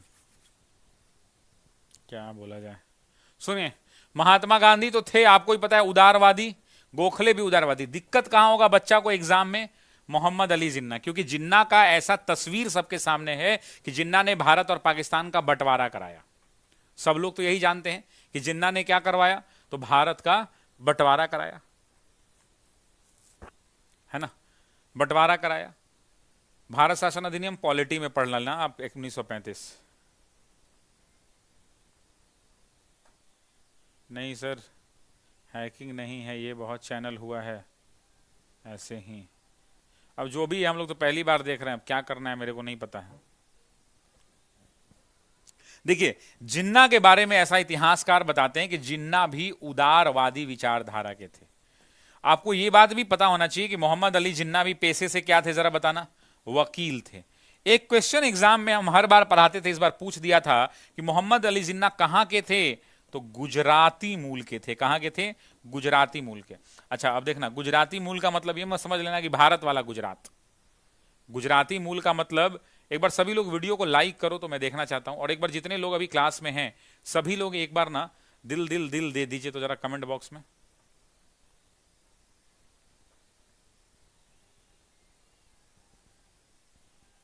ठीक है। अब जिन्ना जो है गुजराती मूल के थे, पेशे से वकील थे। इसी जिन्ना ने एक नारा दिया था बांटो और छोड़ो का, याद है ना, क्लास में पढ़ाए थे। क्या नारा दिया था? बांटो और छोड़ो का। जिन्ना शुरुआती दौर में, जिन्ना जो है कांग्रेस के सदस्य थे। किससे जुड़े थे? जिन्ना कांग्रेस से जुड़े थे। आपको याद होगा क्लास के कॉपी में लिखवाया है कि 1906 में दादा भाई नौरोजी के याद आया, दादा भाई नौरोजी के निजी सचिव के रूप में ये जुड़े थे। निजी सचिव। अच्छा एक सवाल मैं आपसे सुनना चाहता हूं उत्तर, आप उत्तर हमें ये बताइए कि मोहम्मद अली जिन्ना शुरू में तो कांग्रेस के सदस्य थे, कांग्रेस से ये मुस्लिम लीग को कब जुड़ गए? 1912 में, 13 में, 14 में, 16 में, कब जुड़े? आप जरा कमेंट करिए कि जिन्ना मुस्लिम लीग से कब जुड़े। दिल तो आ रहा है, सब लोगों का कमेंट आ रहा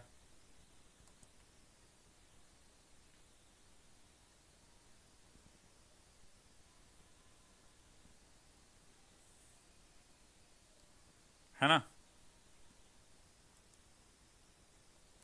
जरा कमेंट करिए। 1913 आने लगा है, जोया खान है सबसे पहले मुझे दिख रहा है, तो जोया को आप सब लोग बधाई दीजिए, जोया ने उत्तर सही दिया है। 1913 में ये मुस्लिम लीग के साथ जुड़े।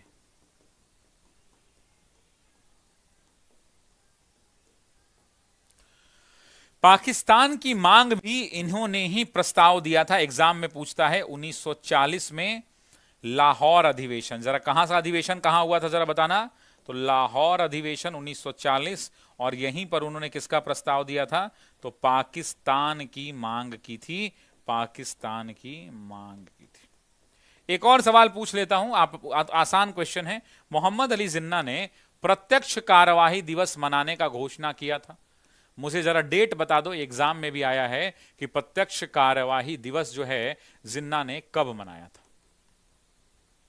जिन्ना ने जो है प्रत्यक्ष कार्यवाही दिवस कब मनाया, जरा कमेंट करके बताइए कि वो डेट क्या था। सभी लोग वो डेट बताएंगे कि वो डेट क्या हुआ करता था, 45 था कि 46 था? 46 था, 16 अगस्त 1946 को।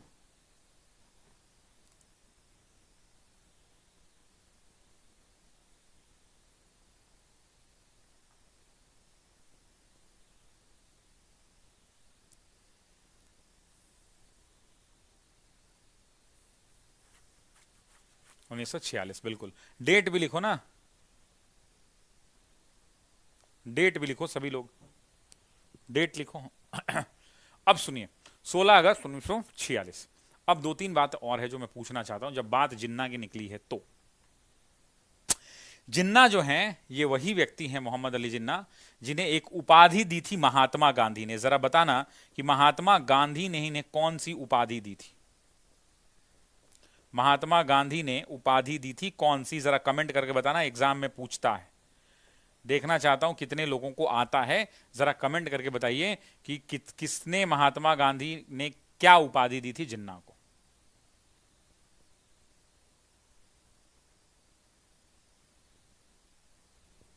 ठीक है,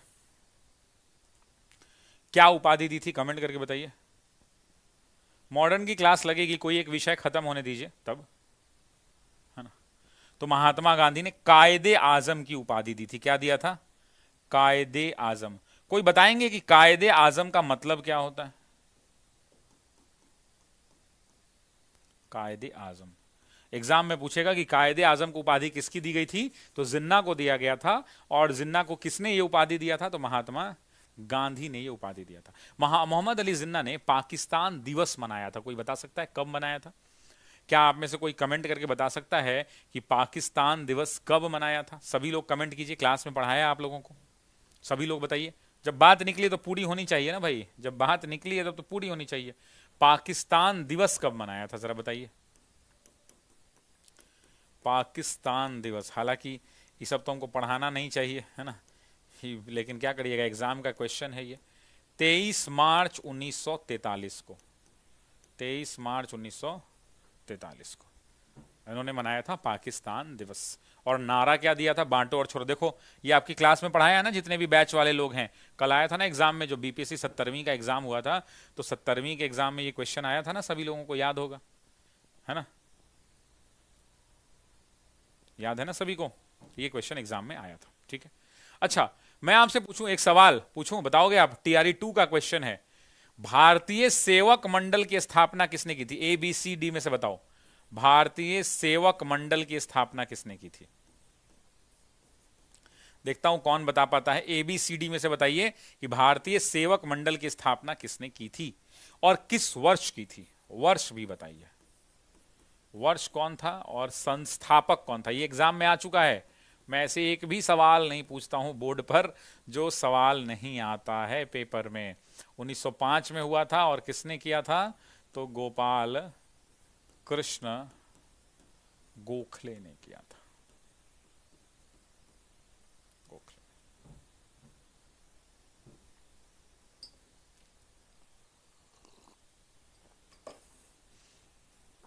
क्या?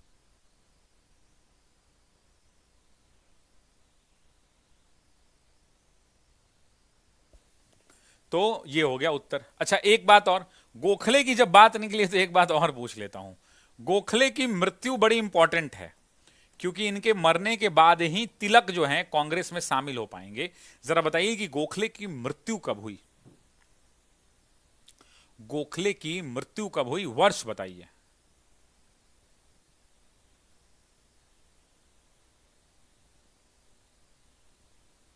है ना, गोखले की मृत्यु कब हुई, वर्ष बताइए। क्लास में पढ़ा चुका हूं आप लोगों को, 1915 में। और इनकी मृत्यु के बाद भी याद होगा, इनके मृत्यु के बाद ही तिलक कांग्रेस में शामिल हो पाए, क्योंकि इन्होंने एक लाइन लिखा था कि मेरे जीते जी तिलक कांग्रेस में शामिल नहीं हो पाएंगे। दो लोगों ने कहा था, एक फिरोज शाह मेहता ने कहा था और एक गोपाल कृष्ण गोखले ने कहा था। जब इनकी मृत्यु हो गई, दोनों की मृत्यु 1915 में ही हो गई, तब जाके ये पुनः 1916 में कांग्रेस में शामिल हुए थे।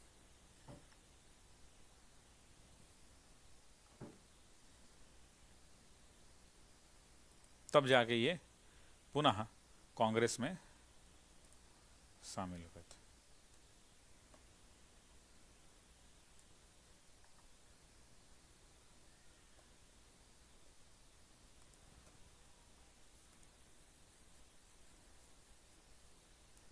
ठीक है, अच्छा अब एक और प्रश्न, जब बात निकली है अब क्या पूछूं। गोखले माई पॉलिटिकल गुरु किसकी पुस्तक है, गोखले माई पॉलिटिकल गुरु किसकी पुस्तक है?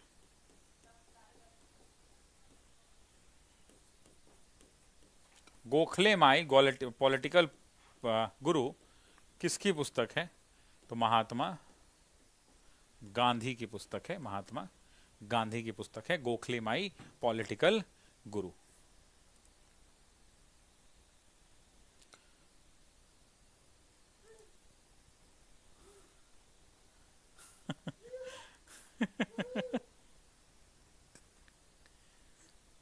क्या ऐसे करके तुम कैसे पढ़ाएंगे? हाँ चलो जाओ जाओ, पढ़ाएंगे पापा। तो पढ़ाएंगे कैसे, जाओ इधर। तो कैसे पढ़ाएंगे बेटा, पढ़ाई नहीं, जाओ जाओ जाओ जाओ। उतर ही नहीं रहा है। अरे तो कैसे पढ़ाएंगे, सब भाग जाएगा, भैया लोग को पढ़ना है, भैया लोग मेहनत से पढ़ता है ना बेटा, तुम्हारे तरफ फ्री टाइम नहीं है उन लोगों के पास। जाओ जाओ जाओ जाओ। अरे गजब कर रहा है तो, कहाँ जाएगा। चलो उतरो। चलिए तो नेक्स्ट क्वेश्चन देखते हैं हम लोग। आइए अगला सवाल लेते हैं। उससे पहले सार्थक टेस्ट सीरीज है, सार्थक टेस्ट सीरीज है ना, सामने लाइए सर, बाबू को दिखाइए। क्या चीज? आओ आओ आओ आओ, हाँ, आओ आओ। देखिए भाई, सार्थक के नाम से हम लोग टेस्ट सीरीज भी लॉन्च कर दिए हैं, है ना। तो सार्थक प्रचार करेगा अपने टेस्ट सीरीज का कि सार्थक टेस्ट सीरीज सभी प्रतियोगी परीक्षाओं के छात्रों के लिए खास है ना। और इस टेस्ट सीरीज में कुल 16 टेस्ट मिलेंगे एक महीने के अंदर में। 12 सब्जेक्ट वाइज है, हिस्ट्री 3, पॉलिटी 3, ज्योग्राफी 3, इकोनॉमी बोलो 3। और इसमें बिहार स्पेशल के 4 टेस्ट हैं। बिहार का इतिहास, बिहार का भूगोल, बिहार की राज्य व्यवस्था और बिहार की अर्थव्यवस्था। ऑफर अगले 48 घंटे के लिए है। इस टेस्ट को अगर आप खरीदना चाहते हैं तो 99 रुपीज का पेमेंट करके आप इसको खरीद सकते हैं। अब तैयारी होगी आपकी संगठित, सटीक और सार्थक। बोलो, सार्थक को सामने लाइए, संजीव कुमार जी बोल रहे हैं, है ना। पढ़ा लेने दो बेटा, हमारा भी ब्याह नहीं होगा।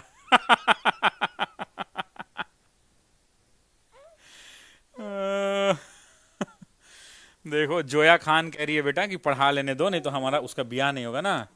चलो अब जाओ, अब जाओ, अब जाओ। अरे अरे अरे अरे अरे, जाओ।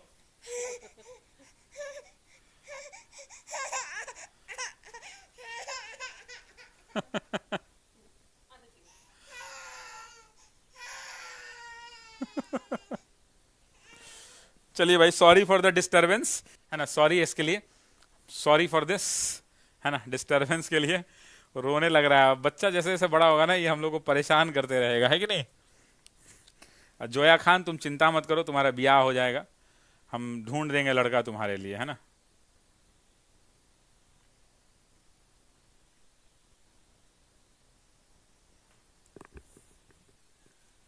पूरा जोर जोर से रो रहा है। देखिए, निम्नलिखित कथनों को ध्यान से पढ़िए, थोड़ा ध्यान से इसलिए भी पढ़िए क्योंकि क्वेश्चन बहुत बड़ा है, ठीक है। कह रहे हैं कि रॉलेट सत्याग्रह ने रॉलेट सत्याग्रह से गांधी जी एक सच्चे राष्ट्रीय नेता बन गए। रॉलेट सत्याग्रह से गांधी जी एक सच्चे राष्ट्रीय नेता बन गए, बिल्कुल सही बात है। रॉलेट सत्याग्रह की सफलता से उत्साहित गांधी ने अंग्रेजों के खिलाफ असहयोग आंदोलन की मांग कर दी, यह भी सही बात है। अब देखिए, जानते हैं, अगर आप एनसीईआरटी नहीं पढ़े रहिएगा तो इस पर आप डाउट क्रिएट होगा आपको कि ये सही है कि गलत है, लेकिन मैं अभी एनसीईआरटी आपको दिखाता हूं। गांधी जी ने कहा कि यदि असहयोग को ठीक ढंग से पालन किया जाए तो भारत 2 वर्ष के भीतर स्वराज प्राप्त कर लेगा। यह गलत है। महात्मा गांधी ने कहा था कि अगर ठीक ढंग से अगर पालन किया जाए। वीडियो को लाइक नहीं आप लोग कर रहे हैं। अच्छा, आप में से कितने लोग ऐसे हैं, मैं अगर अभी कमेंट, चैट रेट एक बार वॉच करना अभी, ठीक है। 3000 का चैट रेट आना चाहिए। अगर 3000 लोग लगातार, 3500 लोग लाइव है, लगभग 32-3300 लोग, अगर 3300 लोग लगातार कमेंट कर दिया तो मेरी तरफ से गिफ्ट है। कितने लोग चाहते हैं कि शशि सर रोज जो है हिस्ट्री, ज्योग्राफी, पॉलिटी, इकोनॉमी और करंट का 1 घंटे का फ्री यूट्यूब क्लास लें, मिक्स क्वेश्चन का। जो लोग मेरे से 2020 में, खैर आप लोग 2020 में बहुत बच्चे होंगे, जिन लोगों ने 66वीं पढ़ा होगा, 65वीं बीपीएससी, 66वीं बीपीएससी, उस समय कितने लोग ऐसे हैं। अगर सभी लोग अभी दनादन कमेंट करते रहें, और चैट रेट अभी हो गया है 600 का, मतलब 600 लोग कमेंट कर रहे हैं, तो नहीं हो पाएगा, ये लागू नहीं है ऑफर। अगर आप कमेंट कीजिएगा एकदम स्पीड में, यस सर, दिल विल, कुछ भी, है ना, कुछ भी इस हिसाब से आप कमेंट कीजिएगा, तभी हम इस क्लास को लेने के लिए मूड बनाएंगे।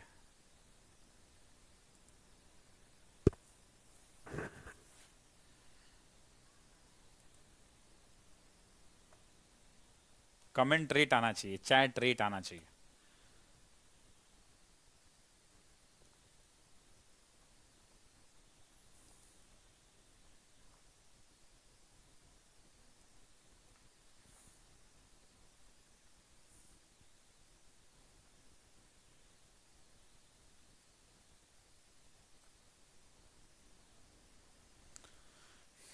ठीक है,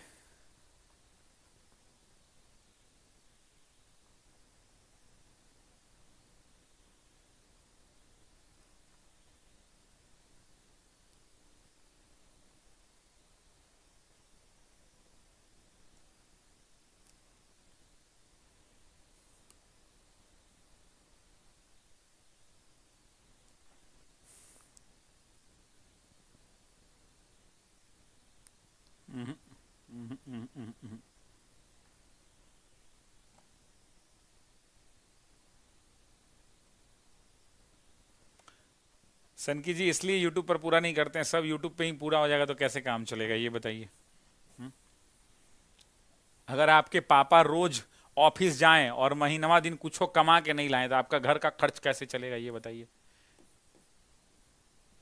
गांधी जी ने अपने संघर्ष को विस्तार देने के लिए खिलाफत आंदोलन के साथ हाथ मिला लिया, यह भी सही है। असहयोग आंदोलन के दौरान जो भारतीय उपनिवेशवाद का खात्मा चाहते थे उनसे आग्रह किया गया कि वे स्कूलों,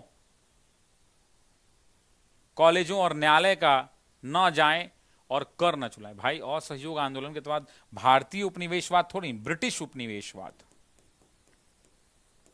भारतीय उपनिवेशवाद का क्यों खात्मा चाहेंगे, तो यह भी गलत हो जाएगा।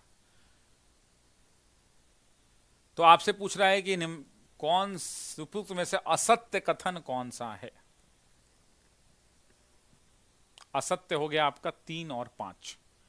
ऐसे भारतीय उपनिवेशवाद अगर एक्टिव टू पैसिव आप लेंगे तो सही हो जाएगा, तो आंसर हो जाएगा चौथा।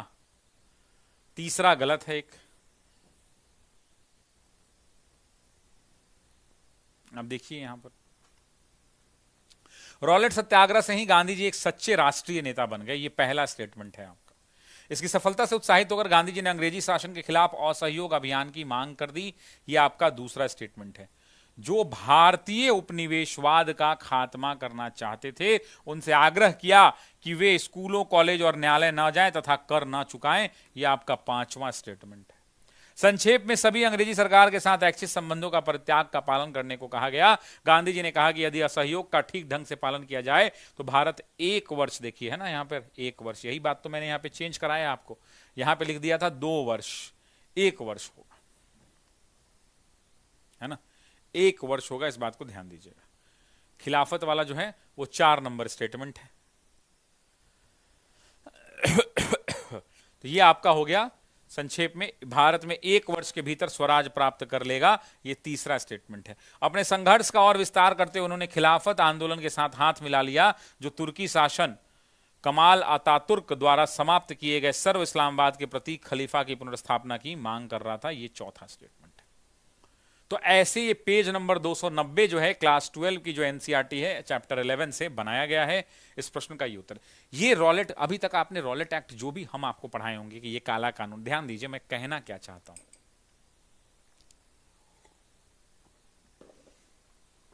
मैं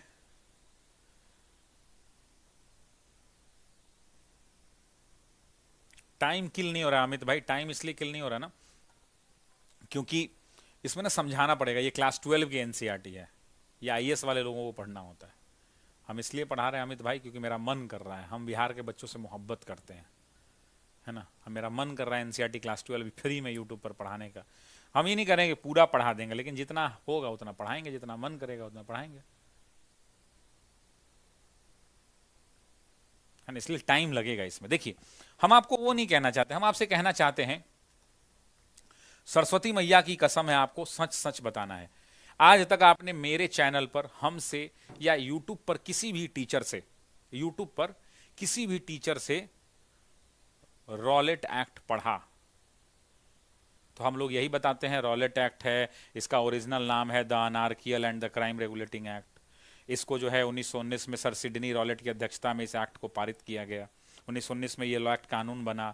इसके अंदर में शक के आधार पे 2 साल के लिए किसी को किसी भी तरह से जेल भेजा जा सकता है, उसको कोई वकील नहीं मिलेगा, अपील नहीं कर सकता है, न्यायालय में नहीं जा सकता है। इसको काला कानून महात्मा गांधी ने कहा। महात्मा गांधी ने कहा कि यह कानून स्वतंत्रता विरोधी और आम लोगों के मूल अधिकारों की हत्या है। इस कानून के विरोध में पूरे भारत में प्रदर्शन हुए। फिर उसके बाद हम लोग बताते हैं कि पंजाब में डॉक्टर सत्यपाल मलिक और सैफुद्दीन किचलू हुआ, जलियांवाला बाग हुआ, हम लोग सब बता देते हैं। मैं कहना ये चाहता हूं कि ये जो 5 लाइन यहां पे अभी आप देखे हैं, ये किसी भी यूट्यूब की मेरी भी क्लास में नहीं मिला होगा।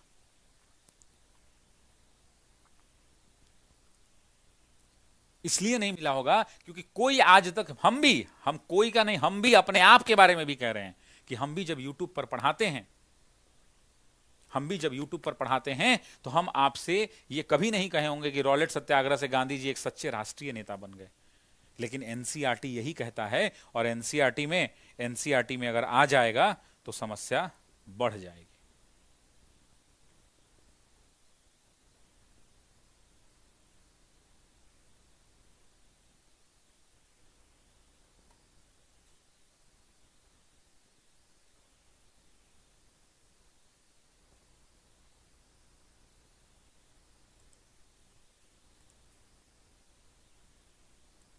समझ रहे हैं मेरी बात को आप? मैं कहना क्या चाहता हूं आपको?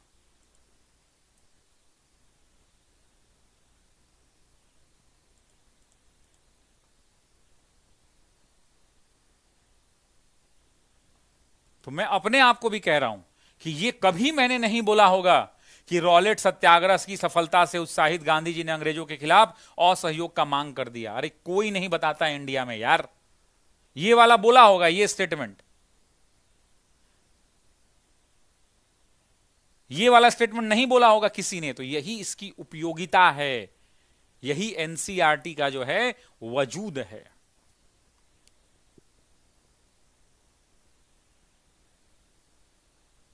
ऐप पे टेस्ट ओपन नहीं हो रहा है शाहनवाज भाई, 22 तारीख से टेस्ट शुरू हो रहा है, अभी एडमिशन चल रहा है। वो शशि सर का टेस्ट है। गौवा में वो कहावत है, पता नहीं आप सुने भी होंगे, कहता है पता नहीं शशि सर के पास क्वेश्चन रहता है क्या, कैसे वो पढ़ाते हैं कि सब क्वेश्चन एग्जाम में लड़ जाता है। सच तो है, क्योंकि हम लोग खूब पढ़ाते हैं आपको, इसीलिए क्वेश्चन लड़ जाता है। तो टेस्ट सीरीज मतलब समझ लीजिए कि सार्थक टेस्ट सीरीज मतलब आपका जीवन सार्थक। हम इतना ही कहेंगे, इससे ज्यादा कुछ नहीं कहेंगे। अभी ऑफर में 99 रुपया चल रहा है 1 महीना का।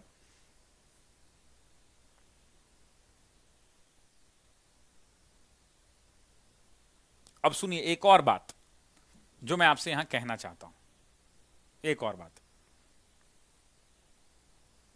ये सारा यहां पे एनसीईआरटी का दिया हुआ है, ठीक है, तो इसको देख लीजिए।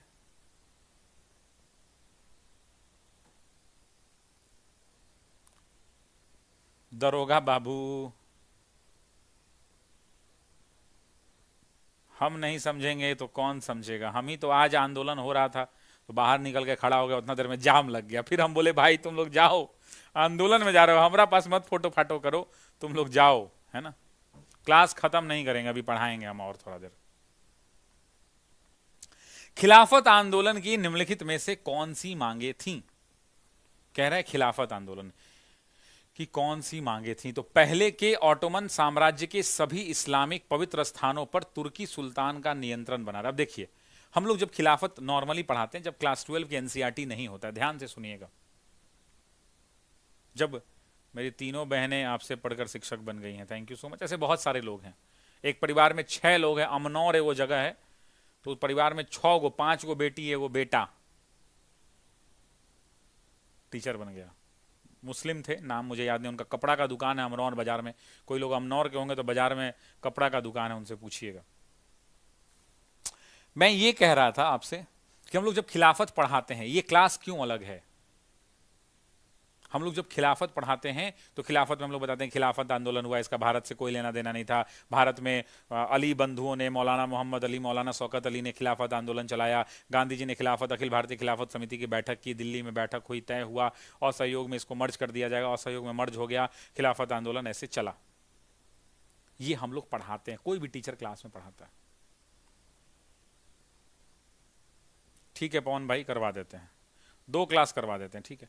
लेकिन ये जो क्वेश्चन आपको खिलाफत में मिल रहा है, ये कहियो नहीं पढ़े होंगे, कहियो आईएएस वाला क्वेश्चन है, ये औकात नहीं है किसी टीचर से बने, लेकिन एनसीईआरटी है तो एग्जाम में आएगा। 12 का एनसीईआरटी है।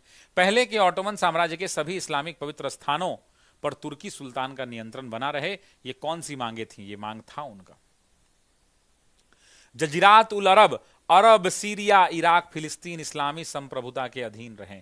अब आप कहेंगे कि जजीरात उल अरब क्या है? अब आपको नहीं पता है, आप कहेंगे ये तो पढ़वे नहीं किए, सिलेबस में नहीं है। सर एनसीईआरटी वाला बुक एईडीओ से पहले आ जाएगा। हाँ आ जाएगा, एनसीईआरटी वाला किताब अगले 15 दिन में बाजार में आ जाएगा।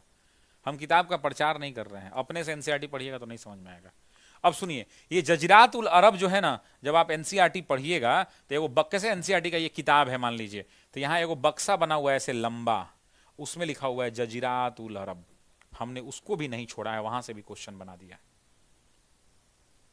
जजीरात उल अरब यानी अरब, सीरिया, इराक, फिलिस्तीन इस्लामी संप्रभुता के अधीन रहे। खलीफा के पास इतने क्षेत्र हों कि वह इस्लामिक विश्वास को सुरक्षित करने के योग्य बन सके। अब देखिए ये वाला बात दिख रहा है ना, ब्लू कलर का बक्सा, ये एनसीईआरटी का पेज है और यहां पर ऐसे बक्सा लगा हुआ है जो आप ये देख रहे हैं। खिलाफत आंदोलन क्या था? पेज नंबर 290 पर है, क्लास 12 है, चैप्टर 11 है।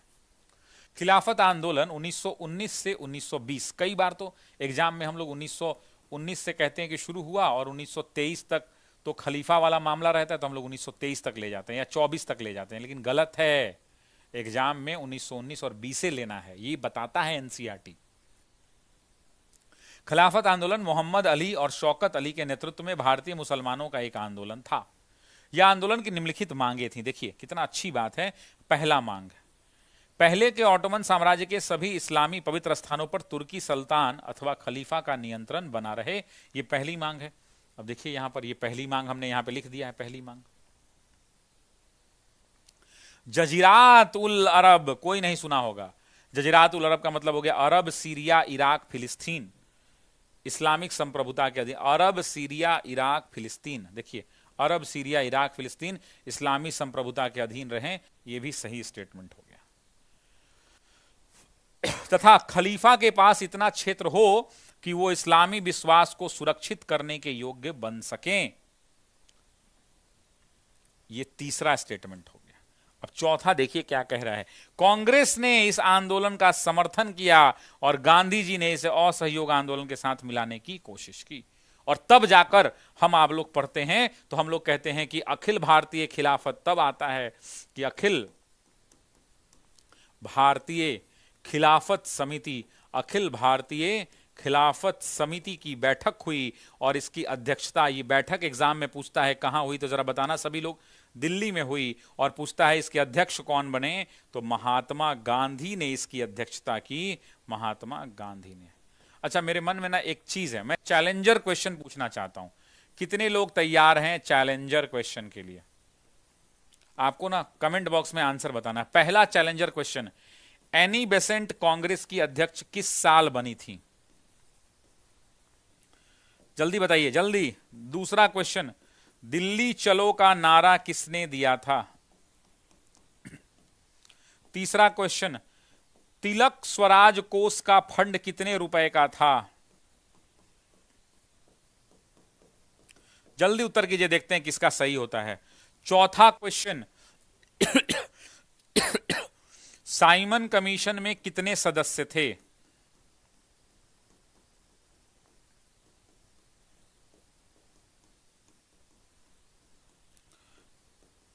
पांचवां क्वेश्चन, चंपारण एग्रीगेरियन समिति के अध्यक्ष कौन थे?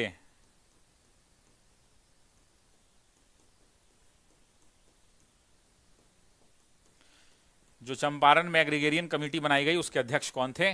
जल्दी जल्दी आंसर कीजिए, देखता हूं किसका सही उत्तर आता है। भगत सिंह दिल्ली, वक्त सुभाष चंद्र बोस होगा। जल्दी जल्दी आंसर कीजिए सभी लोग।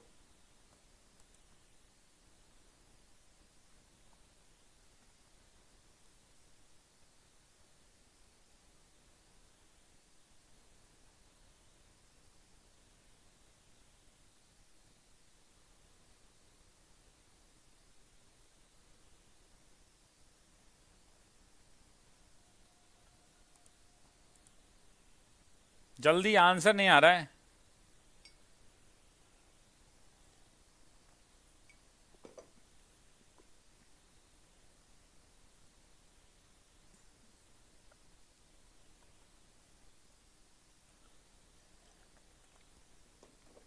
बिहार स्पेशल वाला मंगलवार से शुरू हो जाएगा भाई। समीर अहमद भाई, बिहार स्पेशल वाला जो बचा हुआ 5-6 क्लास बचा हुआ है तो ले लेंगे मंगलवार से। चलिए, तो एनी बेसेंट पहली बार अध्यक्ष कब बनी? 1917 में। दिल्ली चलो का नारा सुभाष चंद्र बोस का। तिलक स्वराज कोष 1 करोड़ का। साइमन कमीशन में कितने सदस्य थे? 7। Champaran agrarian committee FG sly. अच्छा, 1-2 क्वेश्चन और पूछ देता हूं। पूछेगा आपसे एग्जाम में कि सबसे ज्यादा बार कांग्रेस के अध्यक्ष कौन बने?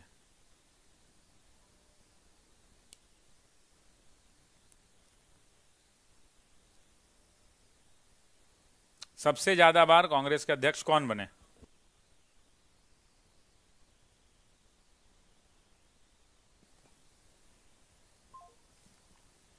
सबसे ज्यादा बार जवाहरलाल नेहरू।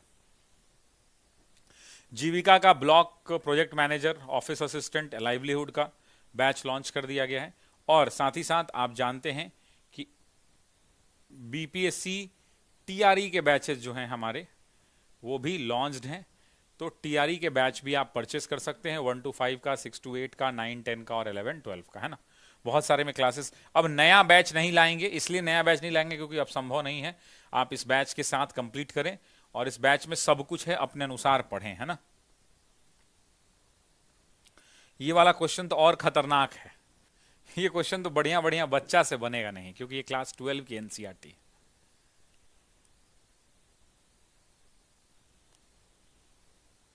ठीक है।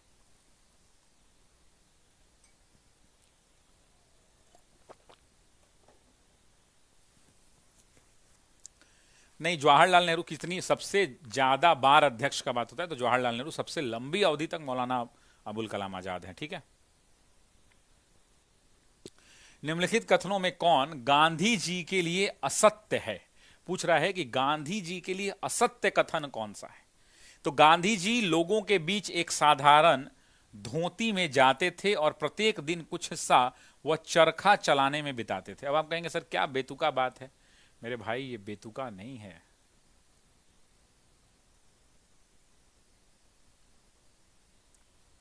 बेतुका नहीं है।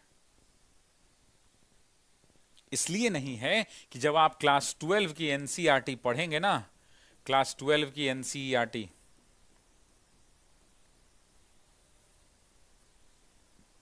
तब आपको समझ में आएगा। अच्छा, कितने लोग तैयार हैं सुबह में 8 बजे हमसे पढ़ने के लिए? कितने लोग सुबह 8 बजे, कितने लोग तैयार हैं? अगर आप कहो तो एक नया क्लास शुरू करना चाहता हूं मैं सुबह 8 बजे। कितने लोग तैयार हैं बोलो? एकदम टी शर्ट उशर्ट पहन के आएंगे, चश्मा उसमें लगा के, उसमें शर्ट उट नहीं पहनेंगे, वो ऑफिसर एकेडमी पे नहीं लेंगे, वो लेंगे हम अपने चैनल पे। शशि शरण सर का एक चैनल है ना, टेक्निकल टीम से अनुरोध है कि उस चैनल का लिंक ऊपर कमेंट बॉक्स में पिन कर दिया जाए। मेरा अपना एक चैनल है ना जी, शशि शरण सर, यूट्यूब में जाके आप लोग सर्च करिएगा, उसको सब्सक्राइब कर लीजिएगा। क्या है कि अब आएगा उस पर पॉलिटी, ज्योग्राफी, पॉलिटी, ऐसे नहीं होगा, अब होगा मजा। सब क्लास आएगा, एकदम टाइट हो गए हम। सुबह 8 बजे कितने लोग तैयार हैं? एक बार हाथ उठा के बताइए भैया, जयकारा लगाइए हाथ उठा के। सुबह 8 बजे कितने लोग तैयार हैं? भारी भीड़ चाहिए हमको, एकदम ठेलम ठेल भीड़ चाहिए उस क्लास में। अगर आप ठेलम ठेल भीड़, पहला दिन 5000 का भीड़ हो गया सुबह सुबह, तो लगातार चलते रहेगा, एकदम रेलम रेल भीड़ चाहिए उस क्लास में। सुनिए, तो ये बात सही है। महात्मा गांधी का एक कॉन्सेप्ट था। आप जब एनसीईआरटी पढ़ेंगे तो महात्मा गांधी कहते हैं कि हमको आम लोगों की तरह रहना होगा ताकि आम लोग हमसे कनेक्टेड रहे। वो कहते हैं कि अगर हम आम लोगों के, हम जाएंगे किसान के बीच में कोट पैंट पहन के, तो किसान समझ में नहीं करेगा कि मेरा आदमी है। आपको याद होगा कि गांधी जी एक बार मद्रास जा रहे थे, मद्रास की यात्रा पर थे। तो मद्रास की यात्रा पर, अच्छा आप ये कभी सोचते हैं कि गांधी जी क्या बचपन से ही धोती कुर्ता पहनते थे? जी नहीं ना। ये भी एग्जाम के लिए इंपॉर्टेंट क्वेश्चन है। गांधी जी तो सूट बूट कोट में बैरिस्टर थे, कोट वोट पहनते, टाई वाई लगाते थे। तो कैसे अचानक से गांधी जी धोती कुर्ता पर आ गए? और गांधी जी का जो लाठी है ना, वो मुंगेर का लाठी है, याद रखिएगा। इसी बिहार के मुंगेर ने गांधी जी को लाठी दिया है। अब क्या हुआ सुनिए। मद्रास जा रहे थे, गांधी जी ट्रेन में थे। ट्रेन में एक आदमी मिला, बोला गांधी जी आप तो कहते हैं कि स्वदेशी का प्रचार करो, स्वदेशी वस्त्र पहनो। गांधी जी आप कहते हैं कि स्वदेशी वस्त्र पहनो। गांधी जी आप कहते हैं कि बहिष्कार करो अंग्रेजी कपड़ों का, और खुद जो है आप पैंट शर्ट कुर्ता पैजामा, पैंट शर्ट और कोट पहने हुए हैं। गांधी जी को यह बात चुभ गई और गांधी जी ने वहीं पर निर्णय कर लिया कि अब हम अपने वस्त्रों का त्याग कर देंगे। ऐसा कहानी सुनने को मिलता है।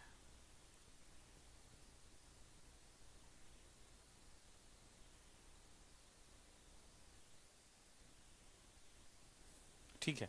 और गांधी जी ने ट्रेन से उतरने के बाद वस्त्र त्याग दिया और यहीं पर गांधी जी मदुरई गए। कहां गए? सभी लोग कमेंट करो, मदुरई। और इसी मदुरई में जाकर गांधी जी ने मुंडन कराया, बाल छिड़वाया अपना। यही क्वेश्चन आया था ना यूपी के एग्जाम में कि गांधी जी अपना सर कहां मुड़वाते हैं, तो मदुरई में मुड़वाया जाकर।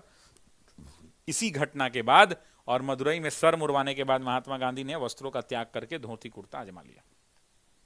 क्यों? क्योंकि उनका कहना था कि जब आप आम लोगों के बीच में जाएं तो उनकी तरह दिखें, तब वो आपको एक्सेप्ट करेंगे।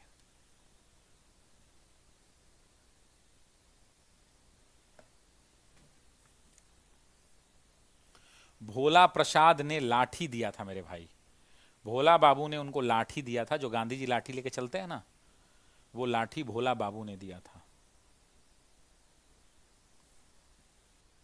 गांधी जी आधुनिक युग में मशीनों के अत्यधिक प्रयोग के घोर आलोचक थे। बिल्कुल, गांधी जी का कहना था कि जितना ज्यादा हम मशीनों का प्रयोग करेंगे उतना ज्यादा आम लोगों का रोजी रोजगार छिन जाएगा। और भारत में आपको पता है कि रोजगार की कमी है, और गांधी चाहते थे कि अगर अगर लोगों के पास कुटीर उद्योग रहेंगे, लोगों के पास हस्तशिल्प उद्योग, हैंडीक्राफ्ट इंडस्ट्रीज भारत के अंदर में रहेंगी, लोग अगर लघु उद्योग में रहेंगे, तो इन उद्योगों के माध्यम से क्या होगा, तो भारत के लोग आत्मनिर्भर रहेंगे। मोदी जी आत्मनिर्भर यहीं से लेकर के आए हैं। तो गांधी ये चाहते थे कि भारत के लोग आत्मनिर्भर रहे, और आत्मनिर्भरता के लिए मशीनों से आधुनिक युगों में गांधी दूरी चाहते थे। दूरी चाहता है। वो कोनो ससुरा है इसमें क्लास में, बार बार कह रहा है कि नंबर दोगी क्या, निकालो रे, बाटा लाओ उधर से, बाटा बाटा लाओ रे बाबू, बाटा लाओ। ये जो सपना शीश अपना शीश जो सब दूसरा को करते रहता ना, बाटा लाओ, बढ़िया एकदम नया बाटा लाओ, ये सब उपाय खोज रहा है ना। सलोनी शीश मुझे भी करना है, सपना कुशवाहा के लिए भी बाटा लाओ, रश्मि कुमारी के लिए भी बाटा लाओ। सब लड़कियन बदमाश हो गई हो। हमको नहीं लगता था पहले कि इतना लड़कियन बदमाश होती है, लेकिन बड़ी बदमाश सब हो गई लड़की सब। और याद रखिएगा, मैं इतनी मेहनत से इसलिए पढ़ाता हूं, मैं एक बात आपसे जाते जाते नहीं कहूंगा, अभी एक बात कहता हूं मैं आपसे, अभी सुन लीजिए कि मैं इसलिए इतनी मोहब्बत से आपको पढ़ाता हूं कि बस दिल जीतने का मकसद है हमारा। इतनी मोहब्बत से इसलिए पढ़ाता हूं क्योंकि बस दिल जीतने का मकसद है हमारा। अरे इतनी मोहब्बत से इसलिए पढ़ाता हूं कि बस दिल जीतने का मकसद है हमारा। दुनिया जीत कर तो सिकंदर भी खाली हाथ गया था, ध्यान रखिएगा। तो दुनिया जीतने वाले सिकंदर भी खाली हाथ चले गए थे, इसीलिए दिल जीतने के मकसद से हम आपको पढ़ाते हैं। और याद रखना मेरे दोस्तों, कड़ी मेहनत, कठिन तपस्या और आपका पढ़ाई के प्रति झुकाव और लगन आपको वहां पहुंचा देगा जहां किस्मत अच्छों को नहीं पहुंचा पाती है। तो कड़ी मेहनत पर भरोसा रखो, कठिन तपस्या पर भरोसा रखो, और ये तपस्या और ये मेहनत आपको वहां पहुंचा देगी जहां अच्छे लोगों की किस्मत नहीं पहुंचा पाती। और जो खोया है उससे भी बेहतरीन पाएंगे, जो खोया है उससे भी बेहतरीन पाएंगे। सब्र रख ऐ मेरे प्यारे बच्चों, दिन तेरे भी आएंगे, दिन तेरे भी आएंगे। बोलिए हर हर महादेव, है ना। ठीक है, देखिए डी ऑप्शन 1921 में, अरे सी ऑप्शन में कहां चले, अरे भाई सी, अच्छा डी दूहर लिखा गया, ये सी होगा, सी ऑप्शन। 1921 में दक्षिण भारत की यात्रा के दौरान गांधी जी ने अपना सर मुड़वा लिया और गरीबों के साथ अपनी तादाद स्थापित करने के लिए उन्होंने सूती वस्त्र पहनना आरंभ कर लिया। बताओ सही है कि गलत है? ये सही है। अब देखिए दिखाता हूं, पेज नंबर 292 में वो गांधी जी का फोटो लगा हुआ है, चित्र, उसमें दिख रहा होगा कि चरखे के साथ महात्मा गांधी भारतीय राष्ट्रवाद की सर्वाधिक स्थायी पहचान बन गए हैं। देखिए यहां पे क्या कह रहा है कि 1921 में दक्षिण भारत की यात्रा के दौरान गांधी जी ने अपना सर मुड़वा लिया और गरीबों के साथ अपना तादात्म्य स्थापित करने के लिए उन्होंने सूती वस्त्र पहनना आरंभ कर दिया। ये जो आप देख रहे हैं ये स्टेटमेंट नंबर सी है। ये कौन सा स्टेटमेंट है? ये सी स्टेटमेंट है कि गांधी जी ने अपना सर मुड़वा लिया दक्षिण भारत में। अच्छा, सर कहां मुड़वाया आपसे पूछ दे तो आप कहना मदुरई में मुड़वाया। क्लास 12 की एनसीईआरटी ना बढ़िया बढ़िया लोग नहीं पढ़ा पाता है। दिख रहा है यहां पे, ये सी स्टेटमेंट है, डी की जगह सी कर लो और ये सही स्टेटमेंट है, ठीक है ना। नेक्स्ट देखना, उनका यह नया रूप तपस्या और संयम का प्रतीक भी बना और ये ऐसी विशेषताएं थी जिनका गांधी जी आधुनिक विश्व के उपभोक्तावादी संस्कृति के प्रति उत्तर में गुणगान करते थे। दूसरा आगे देखना जरा, सूट अथवा भारतीय बंद गला जैसे औपचारिक वस्त्र महात्मा गांधी पहनते थे। आपको ही पता है कि महात्मा गांधी क्या पहनते थे? सूट पहनते थे, या जो प्रिंस कॉलर जो कपड़ा होता है ना, प्रिंस कॉलर, वो प्रिंस कॉलर जो है कपड़ा पहनते थे।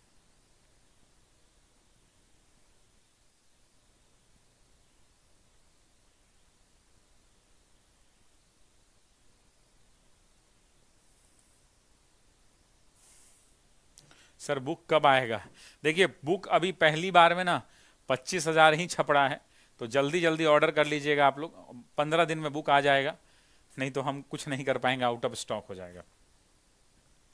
सूट अथवा भारतीय बंद गला, और हम बुक में ना बुक इतना सस्ता रखेंगे कि आपको जब मिलेगा तो जेरोक्स के दाम में मिलेगा आपको, है ना। सर मेरा भी नाम लीजिए, राहुल कुमार की जय हो। राहुल कुमार ने कहा है कि उनका नाम लीजिए, क्योंकि उनकी पत्नी ने आज सुबह से उनको बहुत पीटा है ना, मार लाते लात उनकी पत्नी ने बेलन को तोड़ दिया है, और वो अपने बेचारी पत्नी के लिए कह रहे हैं कि मेरा नाम लीजिए सर, नहीं तो फिर मेरी पत्नी हमको मारेगी। तो आप सभी लोग जो है राहुल कुमार का नाम ले लीजिए भाई, क्योंकि राहुल कुमार का अगर आप लोग नाम नहीं लीजिएगा तो, हाँ, मंदिरों का शहर मदुरई, तो उनकी पत्नी आज बड़ी मार मारेगी, बोली रात भर पीटेंगे तुमको, रात भर बैना से, पंखा से, है ना, बेलना से, सब से पीटेंगे।